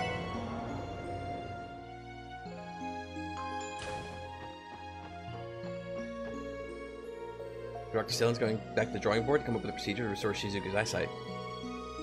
Thank goodness. She seems so down about what happened that I was starting to avoid her. Glad she's already shifting back into focus. But I'm surprised. Dr. Salen's got nerves of steel. She could stay calm and rational throughout any crisis. She got nerves of steel. Next time I may have copper wiring to rewrite your fear of pain. But I got nerves of steel.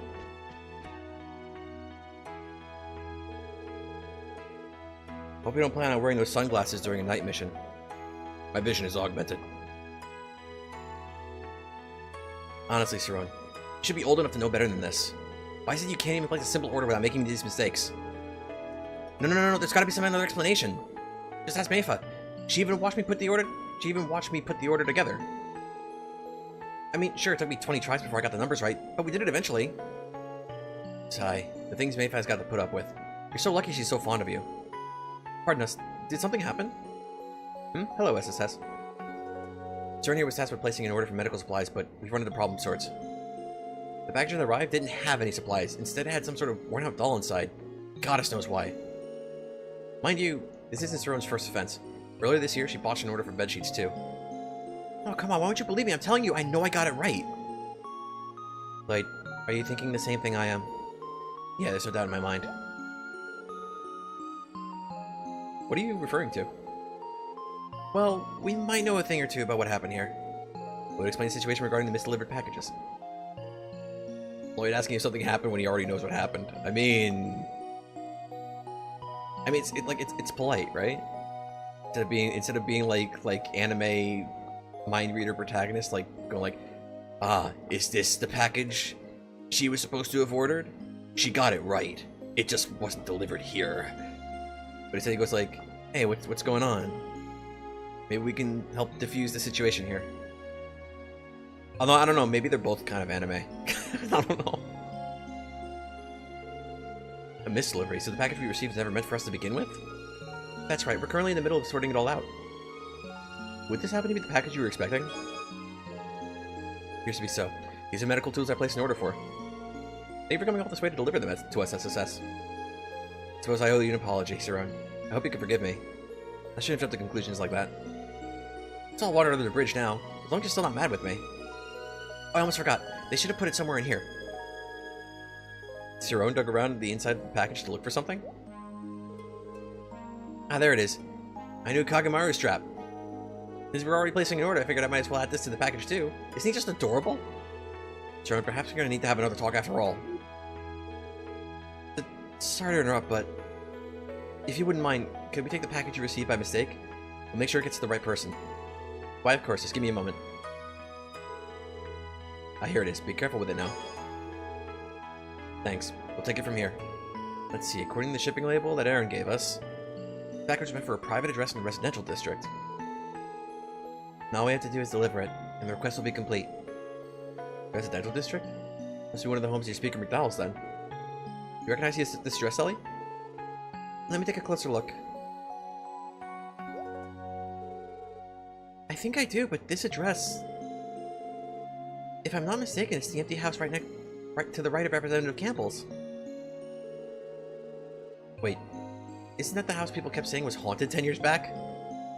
Yes, that's the one. The hell? Then what's going on? Possible someone moved in recently? I couldn't really say for sure. The way to find out is to head there ourselves. Let's go deliver this package. Randy goes, what the hell? I don't remember if it was like this morning's stream or if it was like yesterday's stream or something, but I remember mentioning in Bob's stream, like, because he was talking about world building memes, in regards to his writing, and writing in a particular way, and writing a character's thoughts and words in a particular way to make it fit with the setting.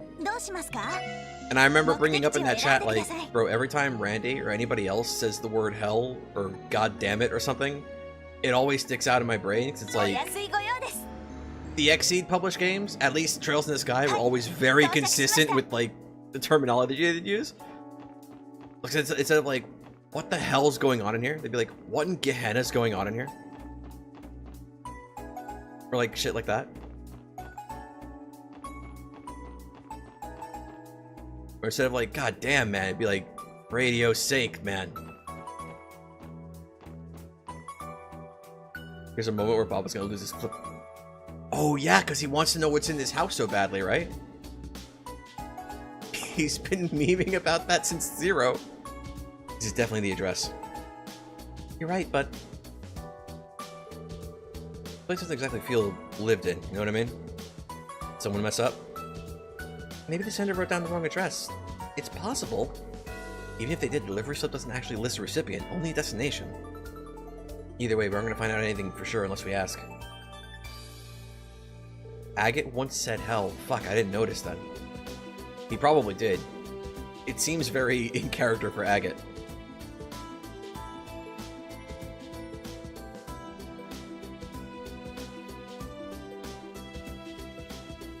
But I remember, like, the first couple times I played Trails in the Sky, like, it sticks out at you because, like, they're very insistent with, like, using in-world terminology. So then when you go to Crossbell, and then they don't in the Geofront translation, and they don't sometimes in this translation, when you go from one extreme to the other, it becomes very jarring. Because Trails in the Sky was, for the most part, very insistent, and this one seems less so. Or these two seem less so. What's wrong, Tio? Nothing. Hold on, look. It's open? It was a little ajar, so I thought it might be. Well, we may as well show ourselves in and see if anyone really did order this. Yeah, I guess so.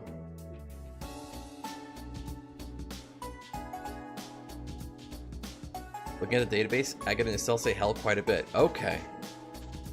I must have forgotten about it then, because, like, there's also a lot of instances where characters don't, and they substitute it for, like, Gehenna or something. Yo, car book. Excuse us, is anyone home? What'd I tell you? No one lives here. But this is definitely the address listed on the delivery slip. The front entrance wasn't locked either. Who are you?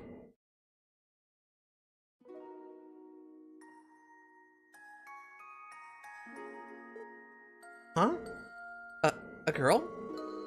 Oh, excuse us, little girl. Are you the only one home? We're here to deliver a package and... Oh, you mean she's finally here? Don't just stand there, come on in.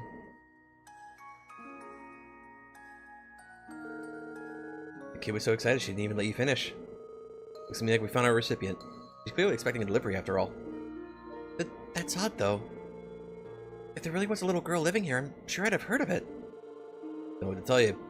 Hit the squirt 10 seconds ago. Same the rest of us did. What the hell's going on here? I wish I had a good answer for that. But for now, let's follow her in and see where that leads. Maybe she could give us a better idea of what the story with this place is.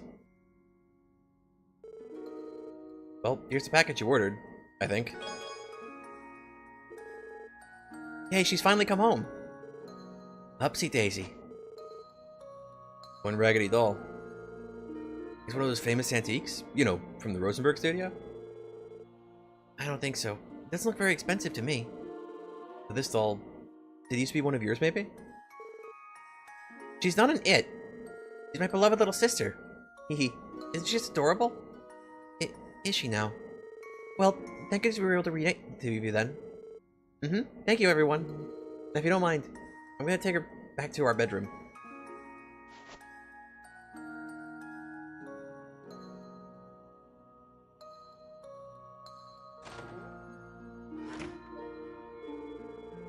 Am I the only one who feels completely lost about this?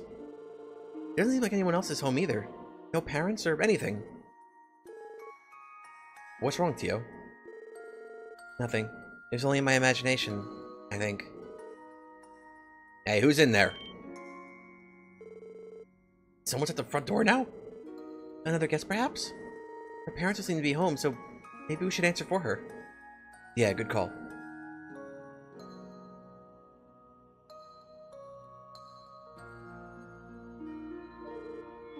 Imelda? Well, if it isn't the SSS. What are you doing in a place like this? Well, we came on police business. What brings you all the way out here from your antique shop? Police business? What the devil for? The place has been completely abandoned for over a decade. As for what I'm doing here, I've been using this building as a warehouse for my merchandise for some time now. What's the matter? Because if you just saw a ghost. Alright, what's the big idea here? We'd have been able to tell them the truth about using this place as a storage storage space. I explained the creepy little girl we just handed that doll to. Good question. We could always ask her ourselves even. I'm sure there's a perfectly reasonable explanation for this. Right, there has to be. I'm pretty sure she went into that back door just past the living room. But you're screwed on, right? I just told you no one lives here.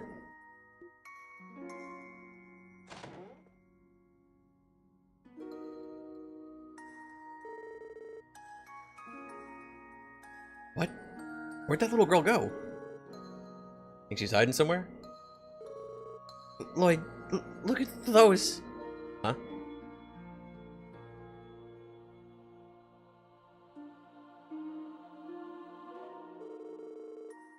Dolls, I recognize the one we just delivered, but the other one looks just like the girl we spoke to. I think a lot of you owe me an explanation here, would you say? Now spill it. Or would you rather arrest yourselves for trespassing? I don't think that's how it works, but I'll try to explain. Boy told Imelda that they came to deliver a package, and the little girl they met was a spitting image of one of the dolls. Yeah, I see. Turns out what he said had a grain of truth in it after all. What are you talking about? I purchased one of those two dolls while traveling abroad many years back.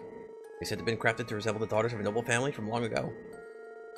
They were a set of twins, so two dolls were made. Unfortunately, I was only able to get my hands on one of them. There's nothing wrong with the doll per se, but strangely, I could never convince anyone to even consider buying it. But what does that last part have to do with anything? For a detective, you're astonishingly dim. The point is you were made to deliver a second doll, whereupon you came across a mysterious girl who resembles the first. What I'm saying is perhaps that doll came to life and summoned her twin sister to her. No?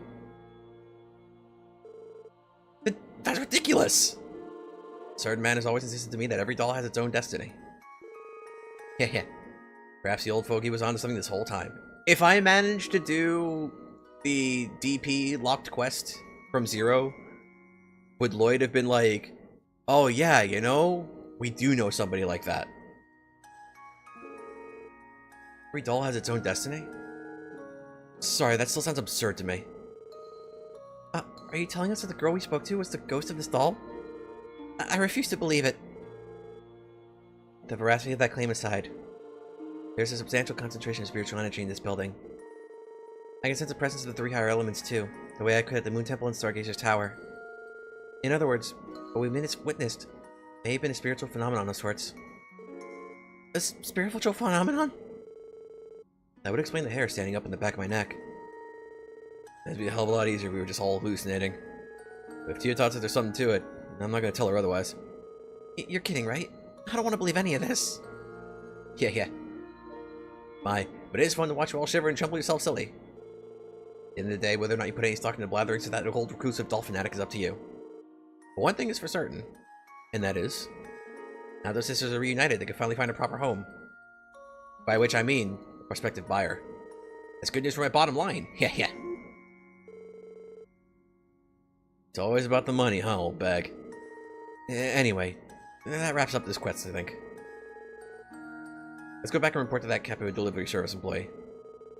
Right. The sooner we leave this house of horrors, the better. Can I look at the car magazine, though? Hey, looks like you managed to get all the packages where they need to go. You guys are lifesavers. Thanks for the support section. There's no problem.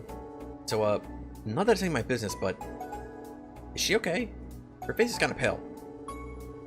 Mumble, it couldn't have been. We didn't talk to... Did we? Haha, I guess she's still a little haunted by the experience. I don't blame her. Give her some time, she'll be fine. Yeah, don't worry about it too much. If you say so. Anyway, I best get going now. If I ever need help in Crossbell again, I'll let you know. Call us anytime. I'll be happy to assist. You do remember in second chapter when Agate confronted Luve, Agate yelled, "You don't know shit, so don't say shit"? And you lost your mind how crazy those lines were, given that there's almost no cursing. Especially in first chapter, right? Everything gets real lifesavers, now I should report back to the boss, back to the president, that everything worked out alright. Oh hey, look, it's that thing. But where's the other... thing? Guess she's not here.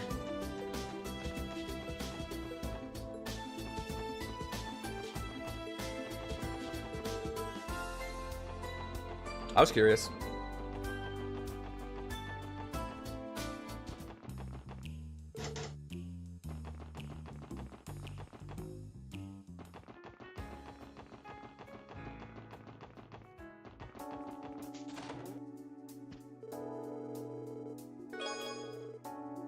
Deep paintwork?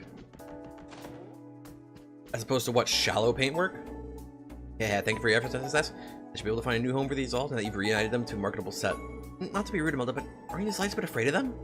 Selling a pair of haunted dolls is the sort of thing that can, well, curse a person. Yeah. Would I ever stay in the business if I was afraid of a few measly ghouls? Besides, my dear girl, do you truly think these are the only potentially haunted items I'm keeping here? Perhaps I could interest you in a ring that to bring misfortune to its owners, one after another. I think we'll pass. Perhaps the bizarre collection of items that she stores here are the reason this place is so saturated with spiritual energy. So in other words, it's the old bag's fault? Makes sense to me. Can't buy anything from her while she's here? Okay, so what else have we got? We gotta go to the Hayworth residence, and we're right here, right? We're right outside. Should we turn these in, see how much Mira we get? It doesn't matter, because Imelda's shop isn't open right now.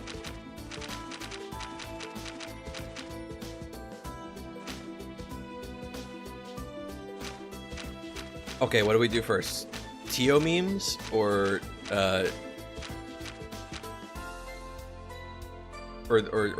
these memes?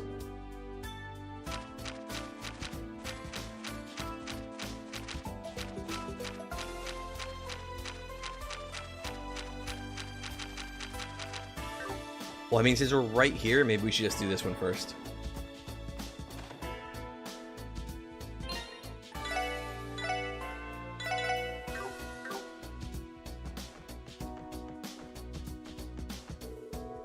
What I can tell, Chief told his son has gotten himself wrapped up in some troubling business.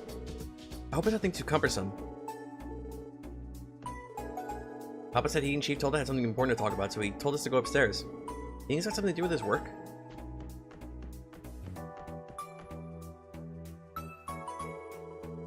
Steve says, you put in a request for the special support section? Hello there, SSS. Can't tell you how glad I am that you're here to help us with this again. Yes, thank you very much for coming. Am I going to increase my stream frequency to make sure I stay in front of Bob Bob? Honestly, okay, so like, on the one hand, the thought of him catching up is funny, and worrying about it is funny, but on the other hand, I wouldn't mind so much if he catches up, and if he overtakes me, because then that just means he could watch these streams.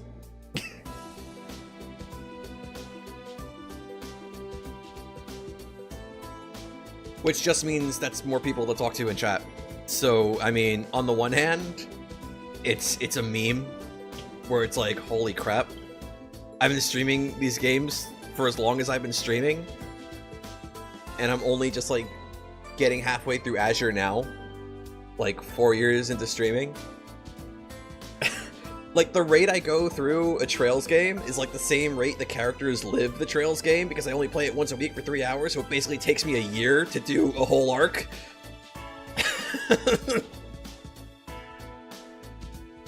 He moves slower than me, but streams 4 times more, so he'll catch up eventually. Okay, but on the one hand, it's like a funny meme, and it's like, oh god, he's caught up. How the fuck has he managed that? On the other hand, I don't mind too much, because like then that just means that like he won't be barred from watching these streams anymore. How many times do I stream Azure anyway? Once a week for 3 hours. Sometimes it's a 4-hour stream. Sometimes I go over, or occasionally I start early. Actually, all things considered, when we first got to the Orcus Tower, that's when I had some weird internet issues. At some point, I need to do like an extra stream to make up for that. So, you know, I might be able to pull ahead a little bit for a little while longer. Well, okay, so consider this. I streamed first chapter and second chapter in like 2019. And then I waited until after I streamed like a couple other games to do third. And then, instead of doing the Geofront version of Zero, I waited for the Steam version to come out. So I streamed like Persona and Tokyo Xanadu while I waited. So the time it took for those events to play out as they did, and then Bob only recently started playing Trails like, what, maybe about a year ago? It's actually impressive how quick he caught up. Although, considering I wasn't very far in the series to begin with, I don't know.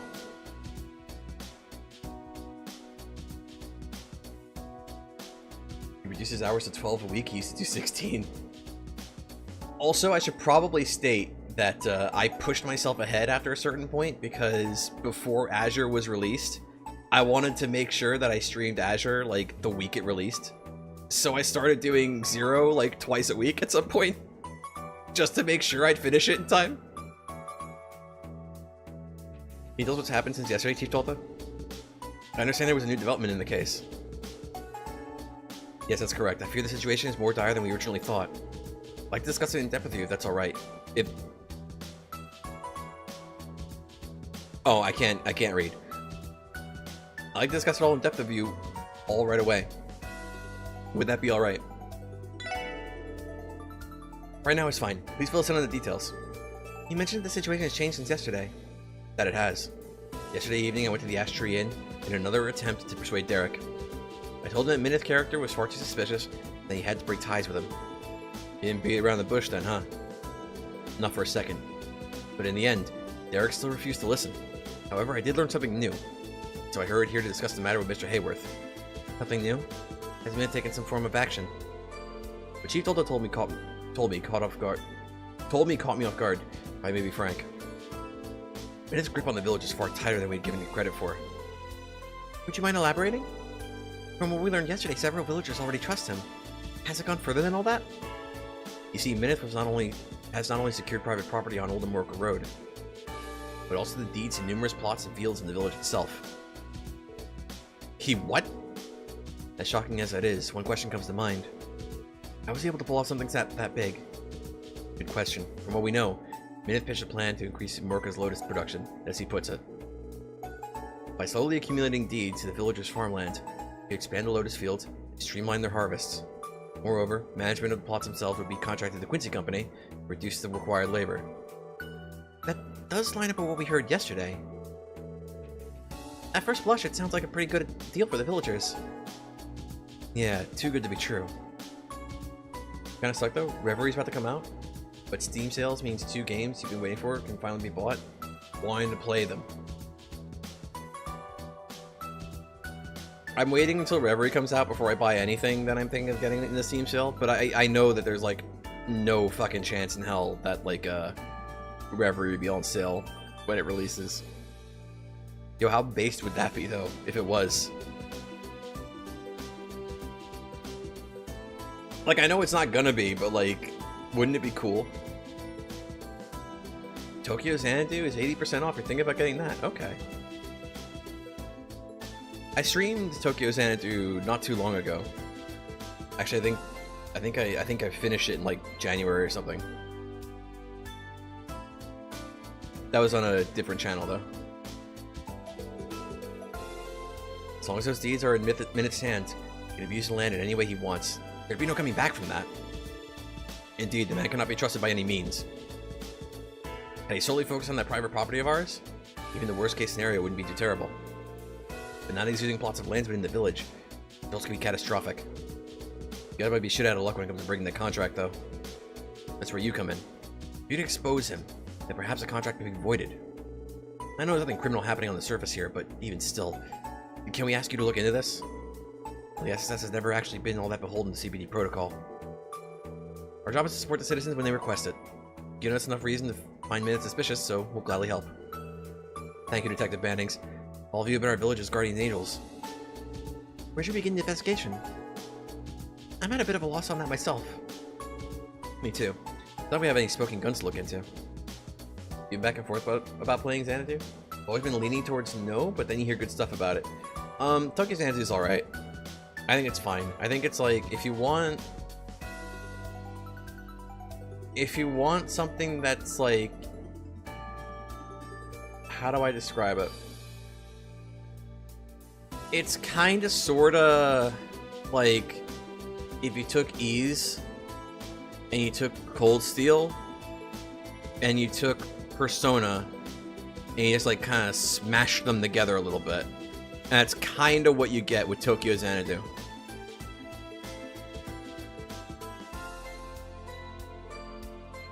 True.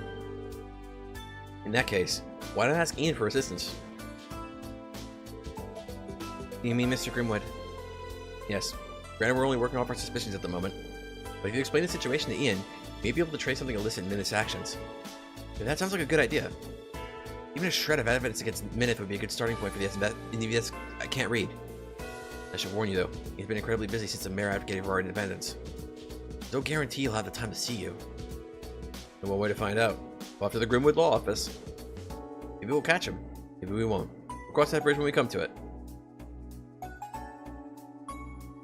All the games you wanted to get this year were very front-loaded. Reverie is the last new game you have any interest in for the rest of the year. You have some time for the backlog after that. Maybe Nayuda, you're still undecided on that one. I was thinking of getting it during the Steam sale, but 1, it's not on sale, and 2, it's not in English yet, so I don't see it as being like very worth it. I'm super tempted to get Kudo no Kiseki though. I'm extremely tempted to just get Kudo no Kiseki and just wait for it to be in English. Nayuda not so much, but Kudo no Kiseki extremely. You wouldn't be so on the defensive about this if your job didn't take away from the computer stuff. Like, yeah.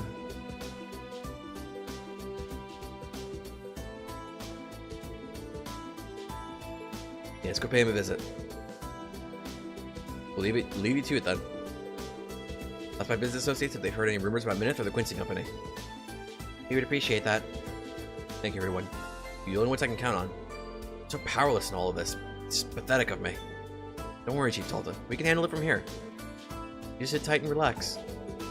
Maybe pray to the goddess for good luck while you're at it. Very well. I'll be waiting for you. Derek's father and village chief. Yeah, I'm so powerless in all of this. It's just pathetic of me. Beg you, please expose Minith for the meme he is. The chief told the word sick, but I suppose it's only natural. This involves his only village and not only his village, but his son as well. Still, too much stress can ruin your health. Do what I can to help him. Where is the boy? Oh, we have honey. It's so sweet and yummy. Bro, don't eat it all.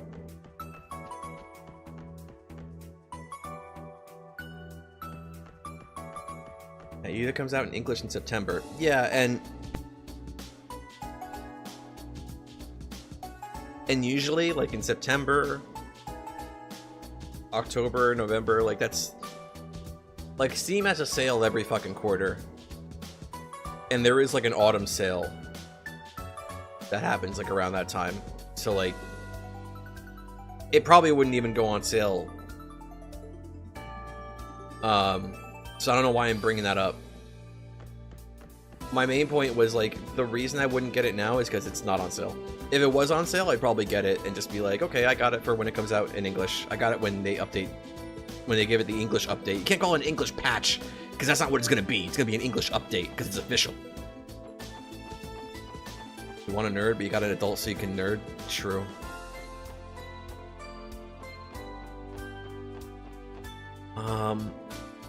Okay, where the... Grimwood. I was paying more attention to chat.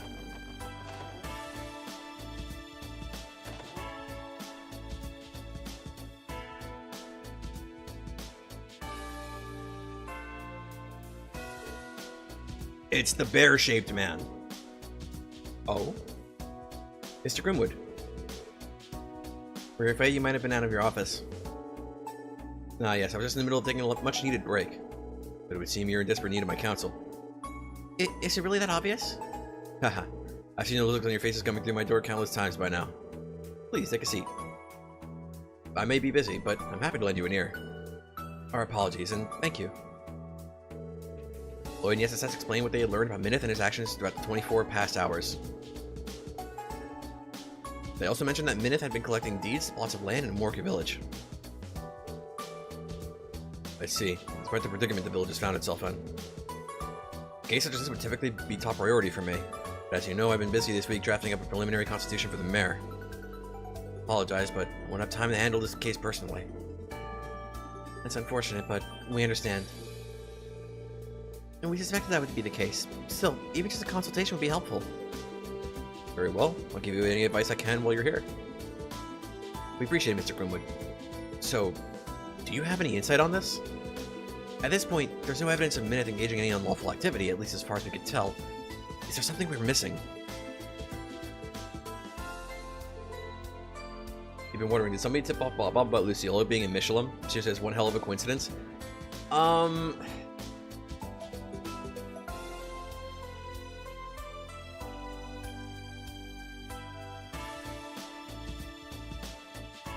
in a thought loop. On the one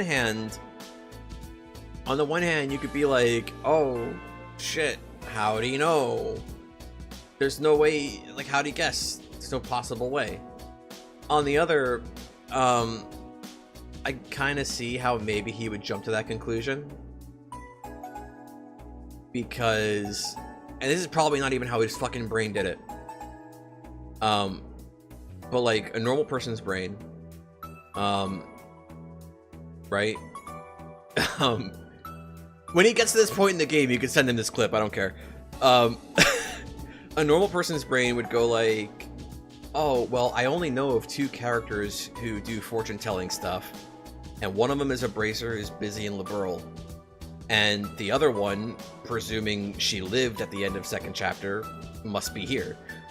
But what Bob's brain probably did is like, Mishy is a cat.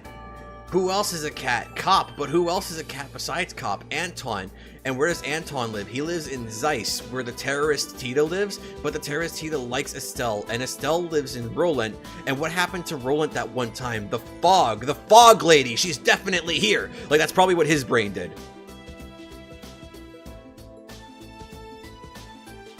More specifically, picking Sully for the... I spaced out for that. I don't know if he picked Sully because chat told him to, or because he just kind of, like, went that direction on his own. He probably just went that direction on his own. I don't know. I spaced out for that part. Sorry. I do have one idea. Damn, already?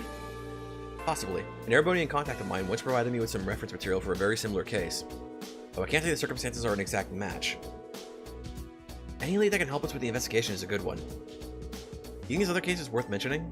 If you think this other case is worth mentioning, we'd be happy to hear about it. Nobody in chat told him. He immediately went to the fortune teller and picked Sully. He did so even before talking to all the NPCs. Okay, I completely forgot that then. Or again, I must have like spaced out or something. Damn, okay. That's right, because he goes there. If I remember right, I think some of her other dialogue sort of implies that it could be her, if you don't notice that it's like the same sprite. But that one interaction, that one fortune is like the one that like confirms like, no, it's Lucy.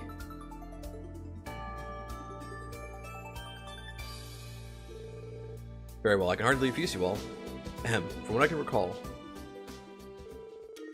several years ago, a man visited the estate of an Erebonian baron. He introduced himself as Rittner, an enterprising businessman made for a famous brewing company.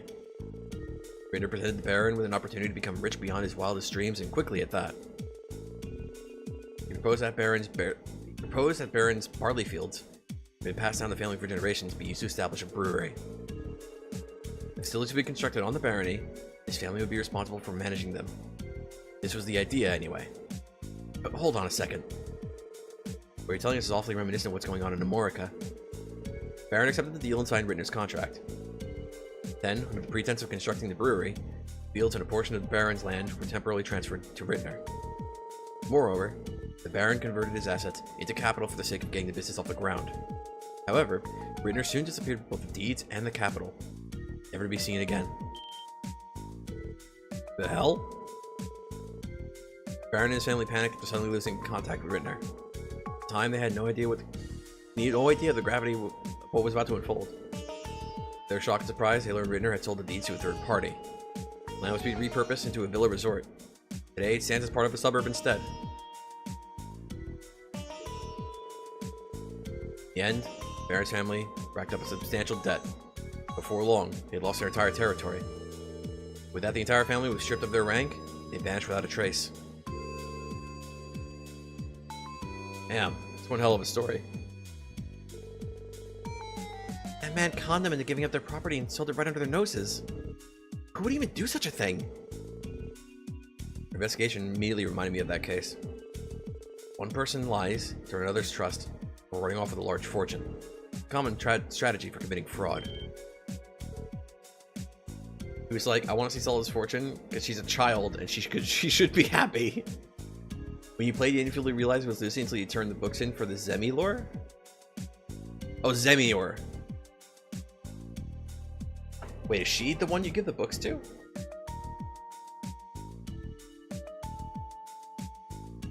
I never collect the books, sadly, in Trails, so I had no idea that like you see her again after that.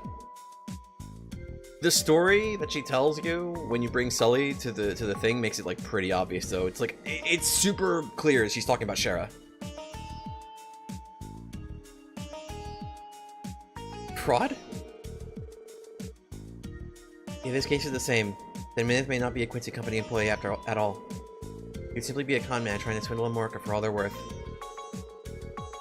Precisely. I can't say for certain that's the case here, but I'm concerned it might be. I agree, there are too many parallels between that story and our case. It'd be best if we shifted our focus to investigating this potential act of fraud. That changes the kind of leads we should be looking into. Exactly. As far as Minute goes, there are two major areas that stand out to me as suspicious. First, that plan of his. We need to find out whether or not he's actually done anything to establish a Mork and Honey company. You could probably figure that out by following the mirror trail. You have to apply for a bank loan open to business in Crossbell. If it's all a sham, they'll find evidence we need at the IBC. The other point of concern is whether Minute's actually an employee of the Quincy Company. Quincy Company's headquarters aren't in Crossbell, though, so that'll be a bit tougher to ferret out. I may be able to help with that. You should try stopping by my grandfather's home. McDowell Estate? Why? There should be a brochure about the Quincy Company there. It outlines how the company operates. We may be able to find some useful information. Something like that doing your Gramps is bad, Mademoiselle. Well, because I happen to enjoy making sweets, alright? Once I took an interest in the Quincy Company, so I once ordered one of their brochures. Last I recall, it was on a shelf in my old bedroom. And then again, I doubt a simple brochure would have all the information we need. Feel quick to discount the possibility. Official Quincy Company material. Might be able to find something that conflicts with what Minute said. It hurts to cover all your bases. Agreed. Let's stop by the McDowell Estate too, see how it pans out. Thanks for all the invaluable advice, Mr. Grimwood. Because of you, we finally have some leads to chase down. Always happy to be of service. Just to confirm, you said you were using the Hayworth residence as the base of operations, yes? Yeah, we are. Very well then. Well, I need my help with this case for as long as time permits me. Though, unfortunately, I can't make any promises given my other responsibilities. That's not a problem at all. You've already helped us immensely. Nice having a professional in the neighborhood we can lean on. I'll try to meet up with you at Hayworth later. Good luck with your investigation until then. Thanks, Mr. Grimwood. Okay, let's get this investigation underway. To start, we need to go to the IBC and look into Minute's plan regarding the Mork and Honey company. It'd be a good idea to swing by the McDowell Estate for that brochure too. Something in there might contradict Minute's words. I guess it's a total of 2 leads to follow up on. Roger, we won't rest until we find that evidence. Do I at least read the books elsewhere? Some of them are kind of important. Yeah. When the feeling strikes me, I'll look them up on the wiki. Because I think most, if not all of them, are there.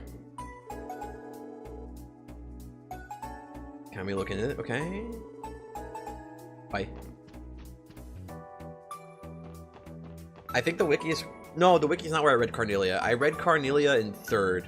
Because all of the books are in 3rd. All the Sky books are in 3rd.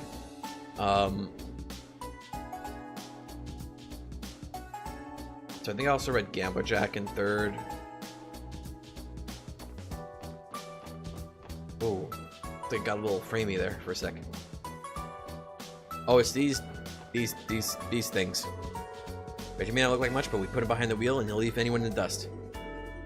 Not the son of a Vern Company over car designer for nothing. I don't think anyone's got much of a handle on this car to use, Reggie. Okay, memes. I'm a car memer because I'm from Calvert.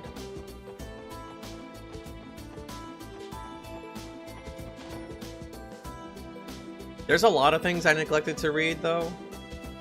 I know... Okay, so, like, I know if there's one thing I absolutely do need to read, it's 3 and 9. I know I absolutely have to read 3 and 9 before I play Reverie. Like, I know that's required reading.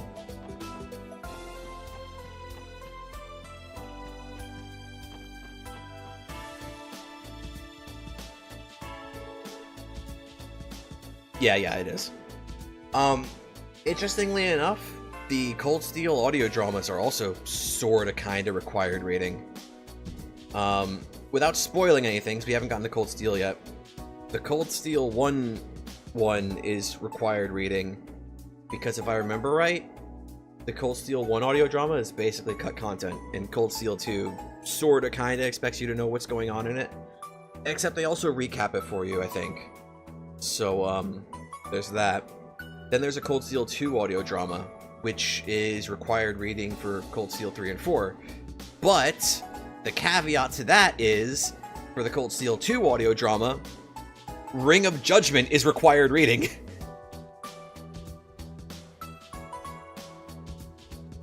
And while Ring of Judgment is not required reading for Trails from Zero, it's required reading for the Cold Steel 2 audio drama, which is required reading for Cold Steel 3 and 4.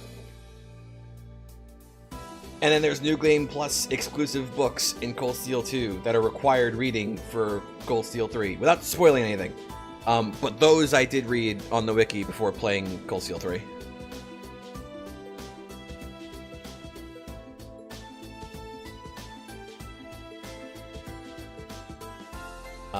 You haven't played Reverie, but after reading 3 and 9, you know why it's... I know why 3 and 9 is required reading, but the reason I know why is because spoilers.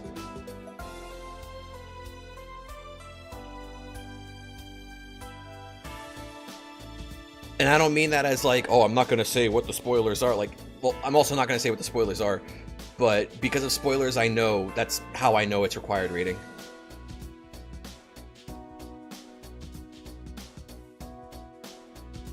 I guess you also have to read the flipping CS2 audio drama too now. Even though you already pieced together the events from CS4. I mean, it's, I say it's required reading in the same sense that Trails in the Sky is required reading for, like, Cold Steel. There's a lot more you're not going to be lost on if you know what happened in those stories.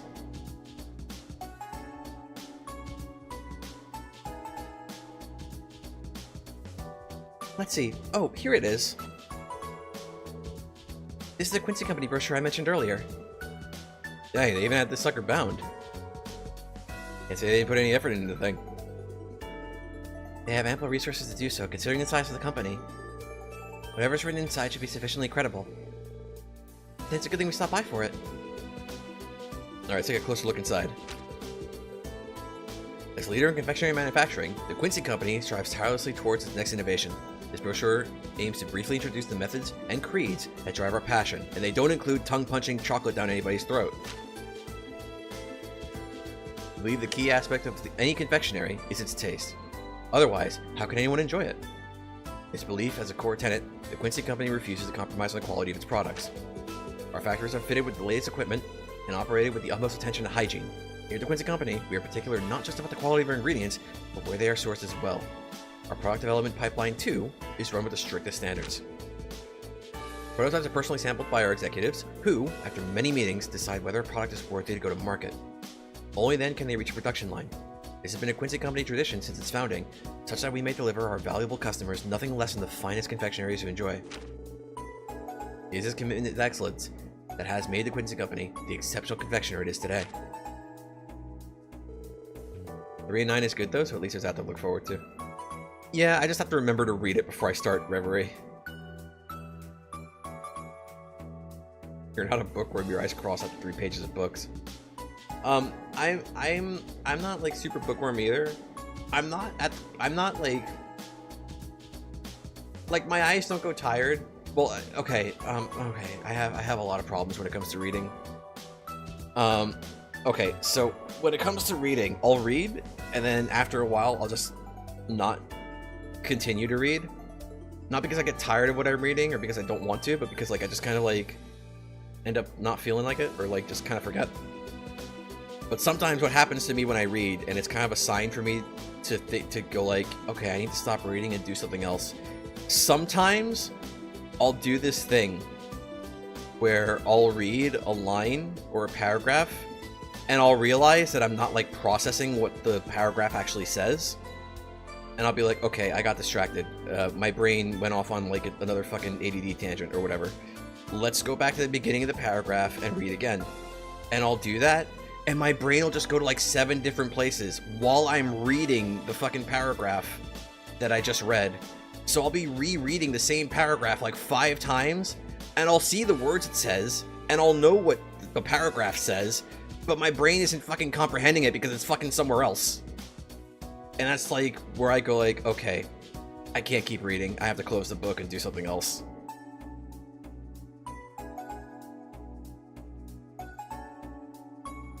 3 and 9 is kind of long. It's not Red Moon Rose long, but it's close. I didn't read Red Moon Rose either. Probably should have. But it's probably more... My guess with Red Moon Rose was that it's more of a Carnelia than, like, a 3 and 9. Although, I mean, I don't know. Could be wrong. Not gonna go any further than that, because that's getting into spoiler talk. Red Moon Rose was like 30 pages per chapter? Damn, wait till Bob gets to that. He likes to speed read the fucking books.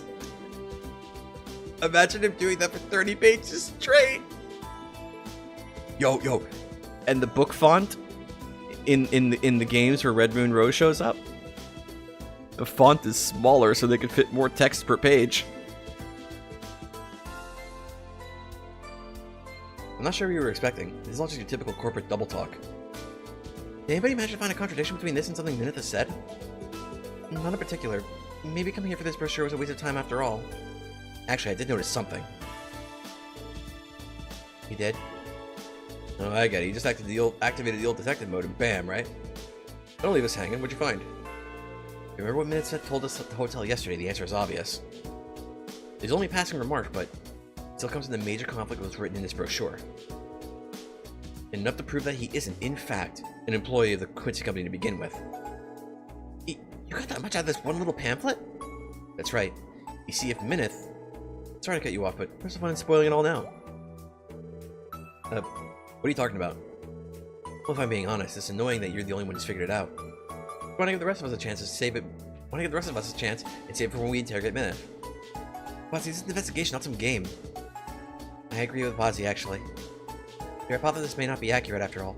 As a precaution, we shouldn't let ourselves be swayed by a mere hunch. Bob's gonna fucking hate this, because he was talking, I think earlier today, or maybe yesterday, about, like, Sherlock Holmes in Fate Go. And how he hates when characters are like, I'm not 100% sure, so, like, I'm not gonna say what my theory is yet. And this is the character straight up telling Lloyd, like, no, stop, wait. He's gonna fucking hate this. Red Moon Rose ends up being like 270 pages? God damn, it's like a real fucking book.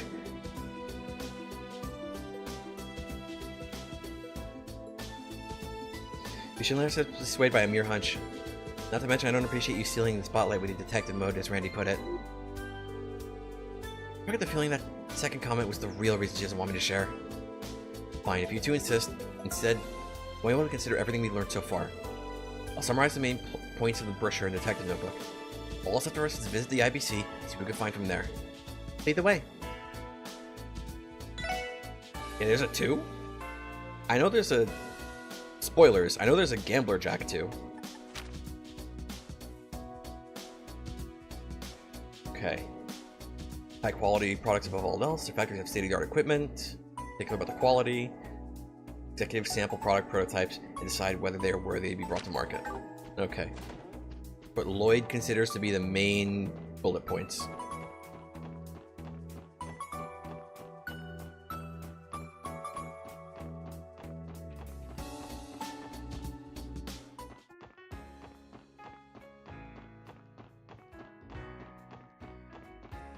I vaguely remember reading Heartless Edgar.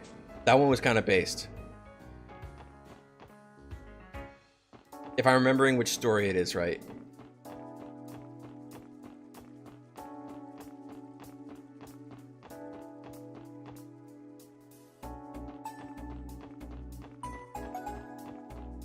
There's an idea I've had for streams, like to do like story time streams one time, like on occasion, and like just instead of reading post fantasy, we read like the Trails books. But I've always been kind of like on the fence about doing it because I don't know like if anybody would be interested.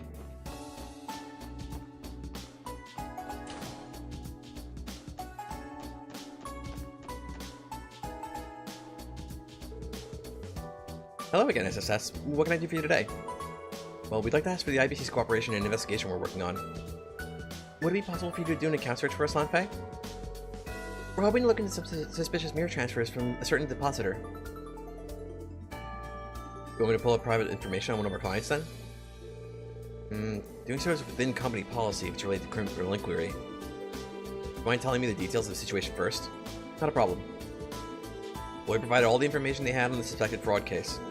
I see. I believe I understand the circumstances now. Will this be sufficient probable cause for us to conduct a search? Cracking down on these kinds of things is in the bank's best interest too. Fraud would damage your reputation.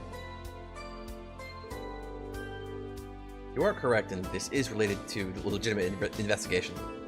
I can help, but you'll have to settle for me simply telling you what I can pull up on my terminal screen here. That's more than enough. If you would, please. Very well. First, let me search for an account registered under the name Mineth. Work in Honey Company, subsidiary of the Quincy Company. There we are. We do indeed have an account open under that name. Hold on. Well, what happened? Did you find something incriminating? Well, I don't have the authority to tell you the exact balance on record, but I will say the American Honey Company has no more than the minimum deposit in its account. What exactly does that mean? Basically, corporate accounts require an initial sum of capital to open. In this case, that base amount is all there is. What you've told me, I believe tens of thousands of mere unaccounted for. And it has the construction of the factory, management of the fields, and more to cover. It's simply impossible for any minimum deposit to be capable of financing all of it. That much is clear. And despite him holding the titles to the land and signing several deals, the balance hasn't changed a single time. It's suspicious to say the very least. By which I mean this account appears to have been made for the sole purpose of gaining Derek's trust. Things certainly aren't adding up here, in more ways than one. Yeah, it's just the kind of evidence we needed. We appreciate your cooperation, Lanfei. Not at all. I'm glad I could be of assistance. Did you ever require anything more? Please don't hesitate to ask. We'll keep that in mind. Okay. Now we have material on every suspicious aspect of Mineth and his plan. Make our way back to the Hayworth residence. Got it.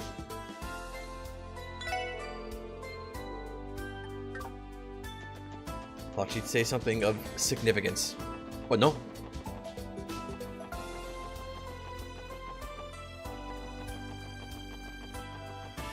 You have to go? Okay, see you around, Bob Kyle. Thanks for stopping by.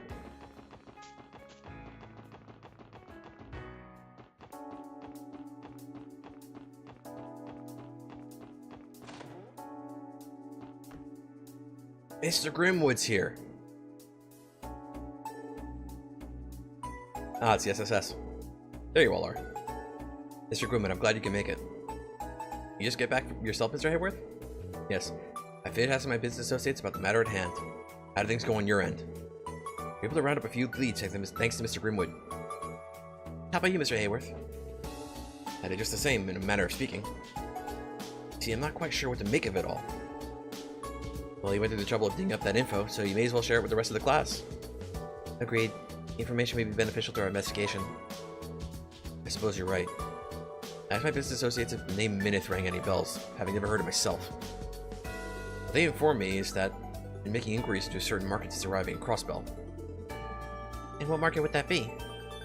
Land prices in various locations throughout Crossbell. Land prices? Sounds more like a real estate agent at this point. Why would a Quincy Company employee even need that kind of information? The answer to that might just be the instrumental in helping us figure out Mineth's true objective here. You think so? It's certainly something worth considering. Incidentally, I may have discovered something else of note since we last saw one another. Huh? Harold? Chief Tolta? Could I ask you to help me find something in my office? At your office, Ian? I don't mind, but is it important? Well, it isn't substantial enough to prove anything in and of itself. We'll be able to use it as a final nail in the coffin once you pin Mineth down. Really got something like that up your sleeve, Grizzly Grim? Possibly. But we may not make it in time, so please don't wait for us. You want to get to Amorca Village as quickly as you can. Mineth is the criminal we think he is, and his plan could very well be in the final stages as we speak. I'm confident, however, that the evidence you have on hand will be enough for you to solve the case. Best of luck, SSS. Got it. Thanks, Mr. Grimwood. Okay, guys. Off to Amorca Village. It's time to reveal Mineth's true colors and stop his phony deals and they're dead in their tracks. Right. Return to the village after I help Mr. Grimwood find whatever it is he's looking for. Until then, I'll leave my son in your hands. Please do whatever you can to save Derek from himself. Driving in here. That's a scratch in my throat. Driving in, Chief told over to Morka in my car once we're done. In the meantime, tread carefully, everyone. Don't let that minute get the best of you. The evidence was straightforward. May serve as the final nail in Minut's coffin once you pin him down. In any case, you should hurry up. Okay. All I need to say is something different. Get to Amorka as quickly as we can. Well, we can't get there any quicker than in the Mishi-mobile. Yeah, he seems like such a trustworthy fellow. How could he be a scammer? How could he possibly be telling Derek not to redeem? He got the Google Play cards and now he's saying do not redeem.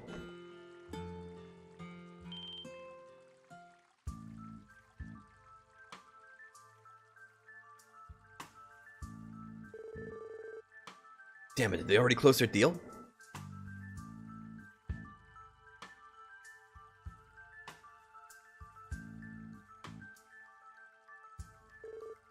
U6 again. Special support section. Derek, Minith, we have a few things we'd like to ask. What kind of agreements were you hoping to conduct today? Meddling in my affairs on my father's behalf again, are you? Haha, please, Derek, there's no harm in answering your questions. After all, our plans have already been set into motion. Ellie, Lloyd, Tio, do you want to finish your walk cycles? And what do you mean by that? Before you all arrived, Derek and I finished signing the requisite paperwork. In doing so, we've arranged to expand the operation to the lotus fields lent to me by the villagers. The Quincy Company will then take over the management of the fields.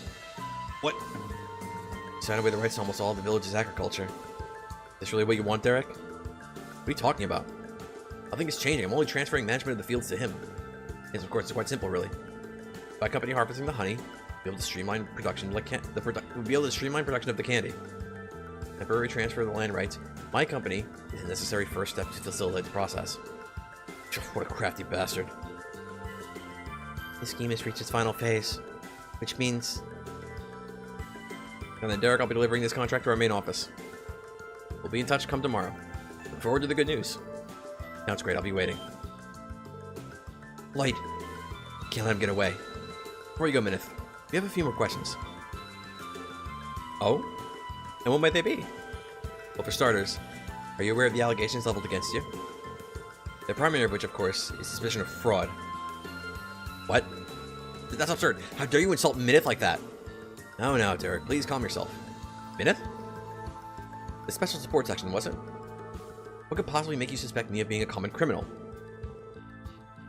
Surely you have some manner of proof to your claim. That we do. Intriguing. Why don't you tell me about it then? But first, let me remind you that I am an Imperial citizen. If it turns out that your allegations are indeed entirely baseless, I will do what I must to right that indignity, police officers though you may be. That's fine with us. Lloyd!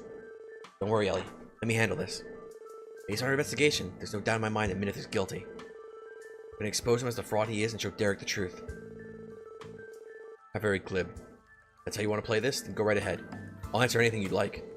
Well, your first question? Right. About your actions in Crossbell. There's a contradiction between what you've said and what you've done. Please recount your actions for me. Contradiction? Very well. Since arriving in Crossbell, I've been cooperating with Derek to advance our plans.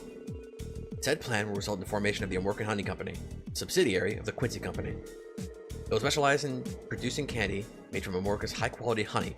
Combined with my company's acumen, is a surefire success. The venture has already been approved by the city and is just prepared to launch. It's just about prepared to launch. Tell me what's so contradictory about that? Well, everything. His plan is more like a charade from where I'm standing. Our investigation has uncovered a key discrepancy in what you'd said. See, Minith.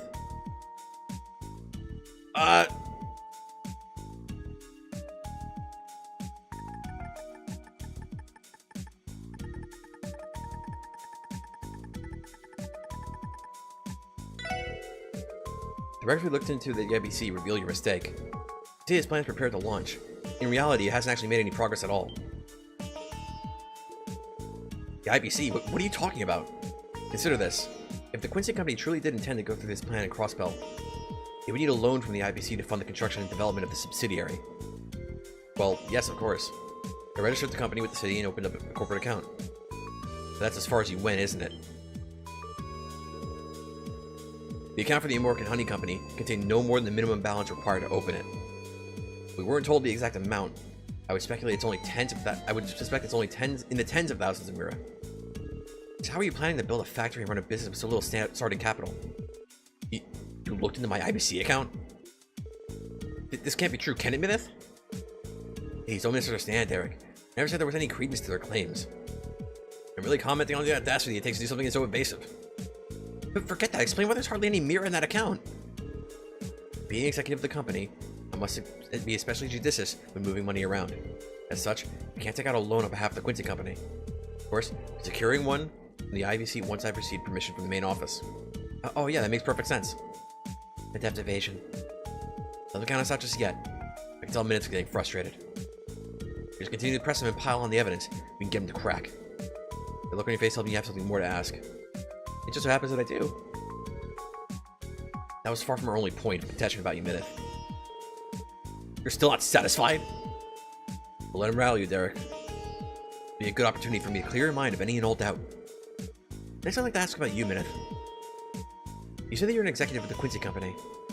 Is that really true? Wait, what are you implying? Are you trying to say that Minith isn't associated with the Quincy Company at all? That's what evidence points to. Haha. Ha ha ha ha. Oh, goodness me. I didn't expect you to say something so outlandish. How about I show you my business card and employee ID? Those articles could easily be forged. Regardless, we have evidence that would supersede either of those. And we found it in a Quincy Company informational brochure. An informational brochure? Oh yeah, the one in Mademoiselle's room. He recorded the main points of the text in the notebook. The brochure comes directly from the Quincy Company's main office, so there's no doubt to its authenticity. What's more, there's a clear discrepancy between its contents and what you told us yesterday. But what I told you? That's right.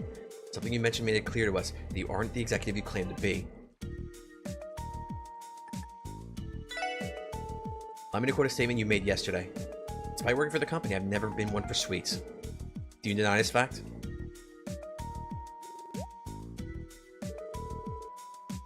Like, how exactly is that relevant? That's right, I don't care for sweets. Haha, what of it? Are you trying to say that someone who dislikes sweets couldn't possibly work for a confectionery company? A confectionery company in general, maybe. But not this one in particular. But what do you want about? Who do you work for? The confectionery police department? This is what's written in the brochure. Prototypes are personally sampled by our executives, who, after many meetings, decide whether a product is worthy to go to market. Isn't that curious? What is that? Wait! It doesn't make sense that somebody like Minith, who dislikes sweets, would be hired by a company like Quincy, not with a tradition like that. Wouldn't you agree? No, I mean, I never said I hated sweets. That's not gonna work on us. You admitted to not liking them in this very conversation. How stupid do you think you are? We are, even. That raises the question. Why would you lie about being an executive of the Quincy Company? Simple. You tend to gain Derek's trust before ripping him off. It's the only deduction I can make based on the evidence. As for the confectioner seeking to make the use of the Immortan honey, the Quincy Company was nearly a name with weight to it. One that Minith threw around as to show credibility. Minith, what's the meaning of this? You tricked me? Haha. Derek, don't allow yourself to be deceived by these scoundrels. Will you just call us? I mean, think about it for a second. Let's say for argument's sake that I did come to Immortan Village for the purpose of founding a fraudulent honey company. If that being the case, I had an ulterior motive in deceiving my very good new friend Derek, then what is it? Why would I go to such ridiculous lengths? If you haven't proved to back your claims, then you got the right to call me a fraud. You should arrest yourself for slander. You do bear the burden of proof, as well as providing a viable motive. As far as the motive goes, I think I have a pretty good idea. What? Sure, Light?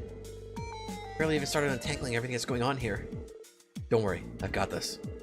The person who pointed us in the right direction today also went to retrieve the final piece of evidence we need.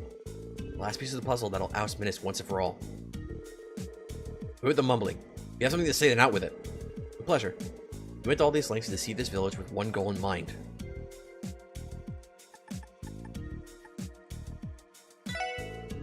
Your true objective here. Obtaining the land rights to Immortan Village itself. What? trader we know named Harold Hayworth gave us some information about you. Immediately after arriving in Crossbell, you, Minith, started looking into land prices throughout the state. You were employed by the Quincy Company in search of new business ventures. It would make no sense. So why do it? I can only think of one possibility. Seizing land was your aim from the very start. It was? Of all the outrageous schemes. There's more to it. A market village is surrounded by scenic beauty, making it a high-value location. Suppose that these were sold to a third party as prime real estate for a villa resort. How much beer do you think they would go for? Land like this, I would estimate somewhere in the tens of millions of mira. That said, I don't think the villagers would ever agree to such an arrangement. Exactly. That's what made this whole fraudulent route. Painstaking as it was, a necessity. Now, if we assume that your motive was to obtain the land itself, your actions became that much more clear. First, you obtained the rights to the Lotus Fields, the farmland, the village's private property. Then, under the pretext of returning your company's main office, you vanished from Crossbell entirely. Finally, you sell the deeds on the black market and pocket the hefty sum of mira they're worth. That, Minith, has been your plan the entire time. Minith, I can't believe what I'm hearing. Lloyd. Is that... It's not the bear-shaped man, but it's his assistant. Thank goodness. We made it in time. Derek. Father? Mr. Hayworth? Aren't you in Mr. Groomwood's office? I'm his assistant, Pete. He would have come himself, but he had to get back to drafting the Constitution. Did you come with evidence? That we did. He said this would prove to be useful insurance. You're gonna want to take a look at this. He produced a photograph for everyone to see. It's of a man who looked like a merchant with the same face as Minith's. The man in this picture is... Why? Why do you have this? Reporter Mr. Groomwood knew, and the Empire gave this to him a long time ago. However, the name in this photo isn't Minith. It's Rittner. Rittner, I feel like we heard that name recently. I remember. It's the name of the man who stole that Erebonian Baron's land. The one Mr. Groomwood told us about. Ah! Oh yeah, that dude. That's right. I asked Ian about it again, and he said there's no mistaking it. Well, this is a plot twist I wasn't expecting. Lloyd, why don't you do Minith the honors? Tell him the only thing this photo could mean. With pleasure. The reason the man before us, Minith, the man in the photo Rittner look identical is... Minith and Rittner are one and the same. That's the only explanation. Because they're the same person, it's because they're the same person that their MOs are such a close match. Mr. Grimwood came to the same conclusion. The Sandos have swindling down to an exact oral science. You're a crook, Minith. As such, you'll be charged with attempted fraud. This is, of course, on top of the fraud you previously committed in Erebonia. And well, I guess how many skeletons we'll find in your closet when we get done with you. I'd very much like to hear all the details in the department's interrogation room. Grr. You damn you. I'm a professional. My work must be flawless. You meddlesome brats! Minith.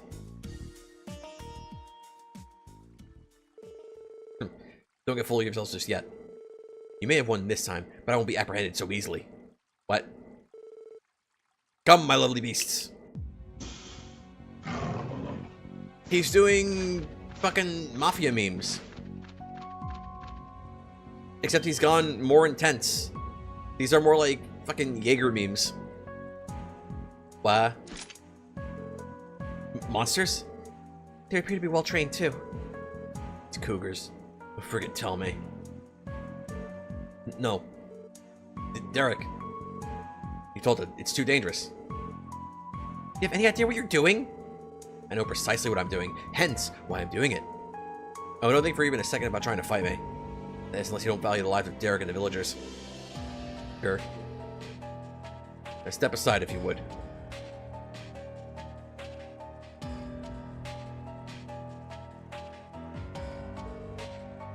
Haha, fare thee well. Or we shall never meet again.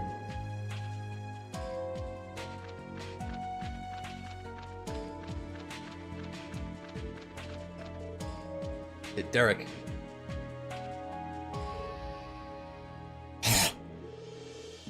Yeah, we can't just let him escape. After him.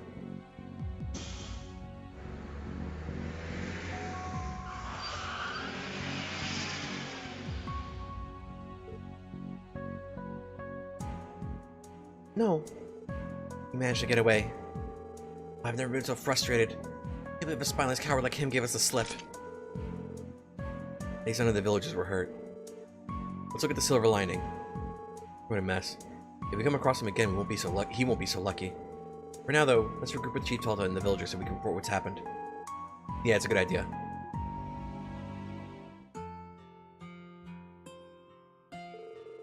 Can't thank you all enough for what you've done today. It's no exaggeration to say that you've saved the village from the clutches of that con man. But we still got away in the end. Yes, my other department knows to keep a lookout for him. It should only be a matter of time before he's caught. Derek? I made a great mistake and I put everyone through so much trouble. Just so they could fix it. That man roped me into his scheme and it nearly cost us all of our livelihoods. Don't be so hard on yourself. You're not the only one who's guilty. You're not the one who's guilty, even. Wrong is my fault completely. No two ways about it. I was so desperate to fix and reform Amorga that I ignored my father and almost drove it into the ground instead. I have the right to become the next village chief. That is where you're wrong. Father? You're so stuck in the old ways, and I never tried to hear your proposals for what they were. I know the village will go under if we maintain our current course, and yet I've done nothing. It's my inaction that drove you to do this, thus I must bear a large share of responsibility for letting it happen. That's very admirable, Chief Talta. Thanks to this crisis, I finally realized where I went wrong. The welfare of this village cannot hinge entirely on the ideology of a single stubborn old man. Instead, Derek, let us provide me your input as well. Please contribute ideas, discuss them with the villagers. That's the only way we can ensure a future for Amorga. You're right. I'm so sorry, Father. From here on out, I'm going to dedicate myself to the betterment of the village. I'm happy the two of you were able to reconcile. Haha, same. Almost makes losing your whole village to some crook worth it, wouldn't you say? Or makes almost. Bro, I can't read. Especially the later it gets. Put a sock in it, Wazzy. Learn how to read a room. I'm really sorry about him. I swear we've tried everything. At any rate. We owe you all an enormous debt, so I'm going to express my thanks once more. I also owe my gratitude to Mr. Grimwood. It's a shame he couldn't be here. I'll pass your thanks on to Mr. Grimwood and let him know what happened. If I only played a minor role, I'm glad I could be of assistance. I look forward to our continued partnership, Chief Talta. Same to you, Harold. You can keep a lookout for Minith just in case he returns. And of course, always contact the SSS if you ever need our assistance. Hopefully it'll never be for anything related to this ordeal again. Be sure to keep you in mind. Yo. Thank you very much for your help, everyone. Because of all of you, Derek and Chief Talta were finally able to make up. I knew turning the SSS was the right call to make. Mr. Grimwood has his hands full of drafting the Constitution, so he couldn't make it today. Luckily, it looks like everything worked out in the end. I'll pass Chief Talta's thanks on to Mr. Grimwood and let him know what happened. I'm going to try and solve all the problems by myself. Whole message showing me just how, okay? Brighter future, protecting the future of Morocco Village. Be close-minded. They're going to be better. Good memes.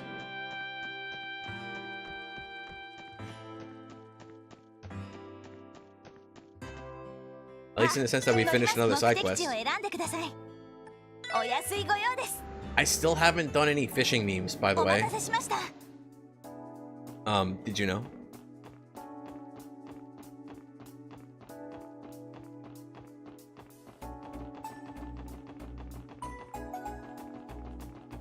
Like, I know what'll happen if we don't fish, but I don't know what happens if we do fish. Never seen it. Because I don't fish.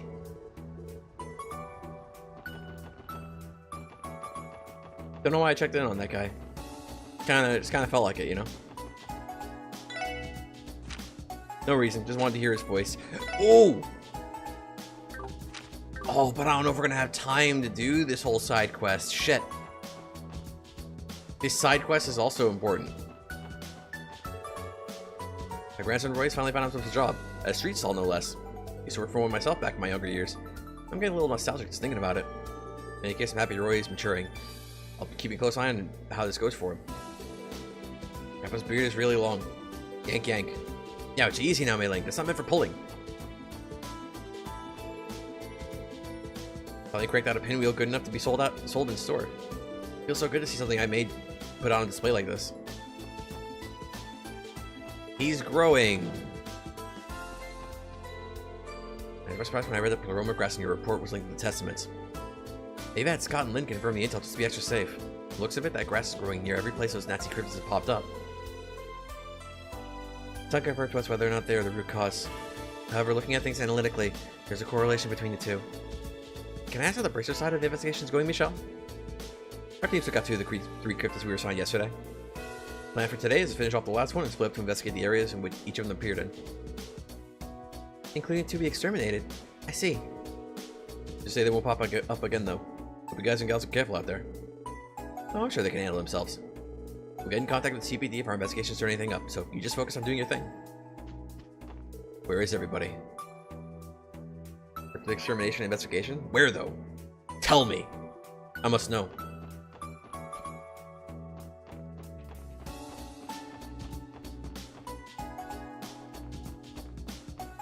I must be made aware.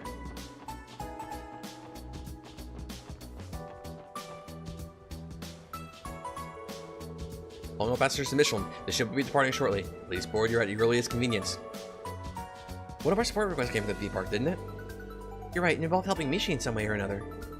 I wonder what they need us to do. Truly matter. Mishi needs our assistance. We have no time to lose. Well, I think we all know what Deotar's stance on this is. I can't read. Something tells me this is going to be one to remember.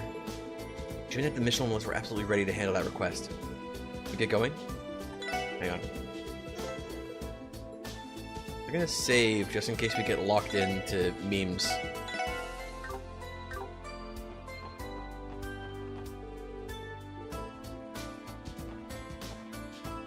How do I... Oh. No time like the present. Oh, here we go. When the others boarded the cruise ship bound for Michelin, after arriving, they made their way to the front gates of the theme park where their client was waiting. Okay, it's gonna skip us right to the quest, so you know what? That's why I saved, because I figure that's gonna take too long to do on stream right now. So we'll just leave it for next time. It's fine. It's fine. I pulled ahead a little bit today. Bob's not gonna catch up yet, so it's okay. Anyway, that's gonna be about it for now. Thanks everyone for watching, for stopping by for chat, and see you all next time. Unless I don't, next time I see you is gonna be on Monday for more Ys 8. But until then, let's find something to play us out with. Let's see, what have we got? What have we got? You know what? You know what? Pretty good meme to end it out on. Thanks for watching, and good night.